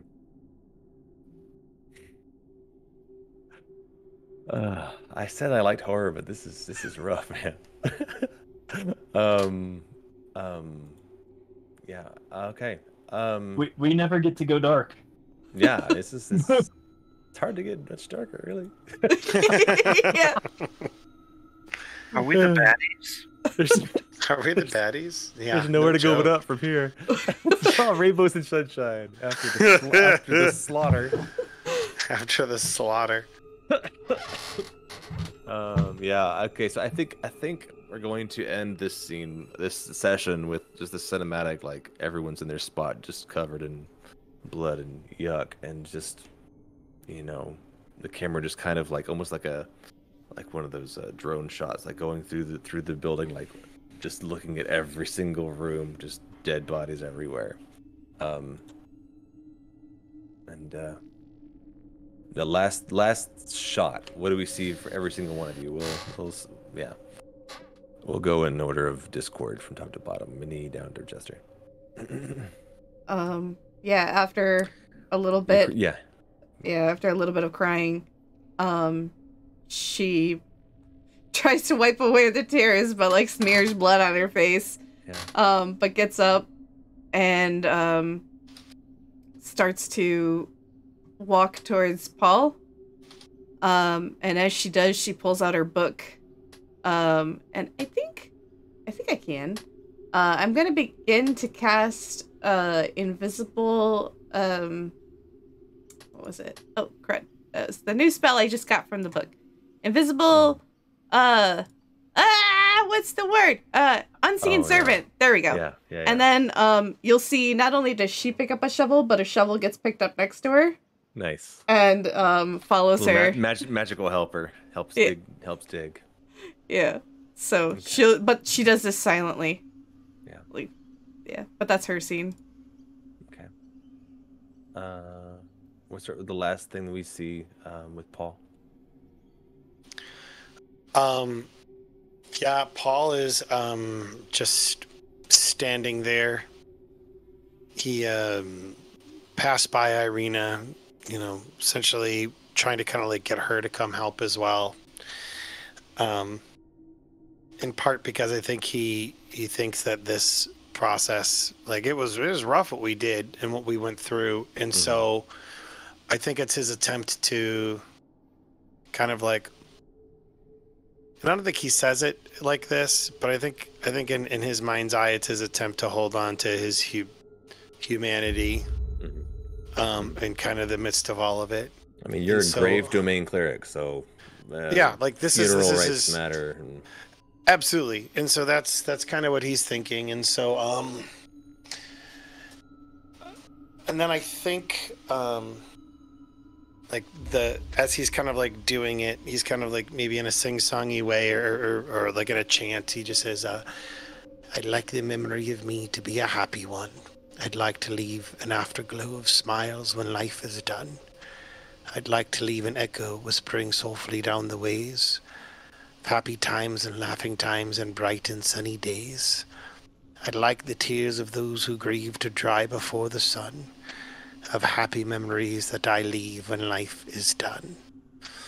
And so like as he's doing it, like I imagine tears still kind of coming down his face as he just like he digs. And I think I probably could think of some type of like spell that could help me. I think for him though, like he's probably done this before where he's seen, you know, loved ones. I mean, he buried his own family, so this isn't something that he's like not used to. but I think that there's something cathartic to him about just like the actual physical work of doing it.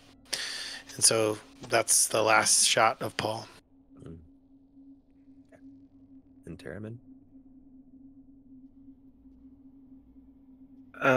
I think he is he's kind of stuck. He's going to be by himself for a little while, I think, and he doesn't console anybody or talk to anybody. He's kind of Let's go and sit out in the snow by yourself. yeah, and pray and try to get some kind of sign or something from his dragon lord. Because this wasn't warfare. It was just killing a bunch of innocent creatures to him. So that's what he does. He's kind of mad at himself and probably everybody. Yeah. It's fair. Understandable. Yeah, just a little bit. and we'll end with Zash. We'll call it. With Zash, he started his way up the stairs, still grinding the back of the axe on the stone wall as he headed up there. But the last thing you actually see of Zash is when he's walking down the stairs, once he's discovered what is up there, he grabs the body of Asilka, he grabs the body of the spider, and just starts dragging them down to the graveyard. And as he comes down, he sets them down gently, past Mold Earth, opens a grave, gently puts the spider in, but tosses Vasilka in another one. All right. And with that, scene of the body just that's when the camera fades to black. That's the black, and we roll credits. What a great session! Good session. Holy crap! Yeah. I'm not gonna. I told Paul earlier, but I was actually shaking when I was trying to be mean to you guys because I don't like being mean. Oh, you did such a good job. I know, I told her. It was good. It's like, how can I make these guys hate her? Although, like, I mean, there's a lot to her. You've all got a lot to hate. Yeah. You've all got reasons to hate each other. But you're also all fairly understanding. Like, oh, no one's perfect. Yeah, and we're all in this crappy situation together. Yeah. I think that was the hard part about that too. Is like, like when I made that decision to like sneak out at the night. Yeah. I kind of of knowing that that's why you said it. Like, really, like, wow, that was heavy.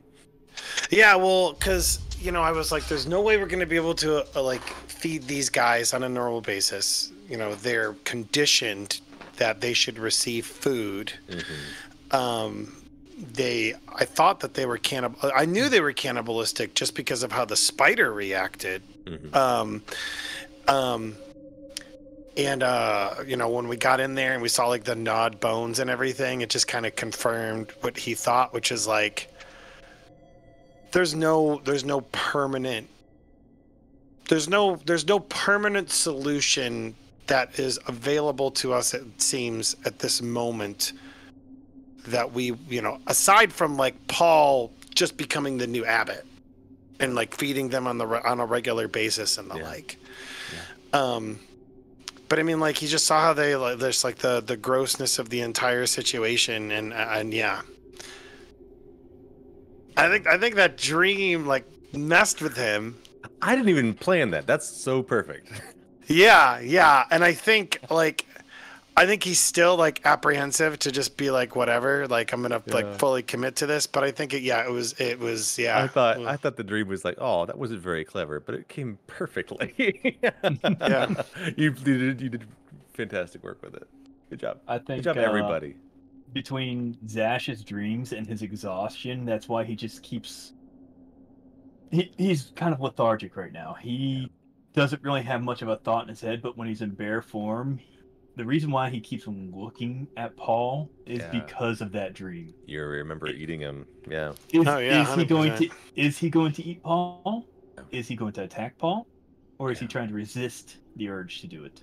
I want to applaud each and every one of you because the biggest problem people have, I've seen other DMs of this game have is players who just go through and they're really silly with it, or they talk smack to Strahd the whole time, and they're like, you know what I mean? They remain kind of silly or unaffected by the land, and you guys are really letting these horrible things affect you, and it's making for such a good it's so much better.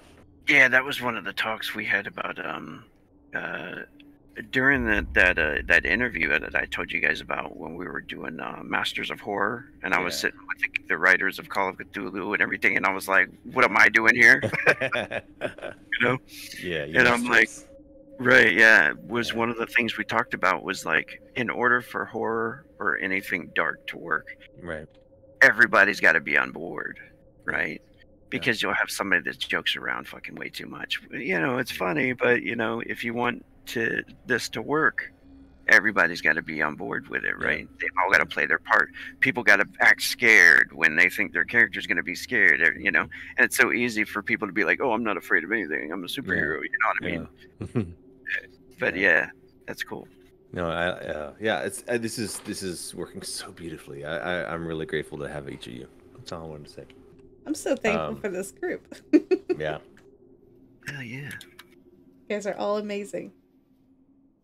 For sure. You're amazing. Oh, I realized I was muted. Likewise, Minnie. Yes. Love fest. We needed a little niceness after that Yeah, horrible situation. need something to help me sleep. Where's Shinny Green Teeth? We need a little comic relief. Yeah. I might be in the mood to buy something after all that. Who wants some pubes? I'm actually worried about fighting those hags. Yeah. Yeah, especially because Zash just uses the last wild shape. Yeah. I mean, I think. It's true. Yeah. Oh man. Well, that's if we do it. I mean, as far as I understand it, we're getting ready to sleep. So I mean, especially y'all started digging. I mean, it's gonna get dark as you guys are digging graves. So, well, we'll talk about it before our next session. Yeah. sweet. Yeah. Good game, Well, everyone. if the stream is still going, good night, everybody. Yeah. Good it night, is. everybody. Have a good night, And, everybody.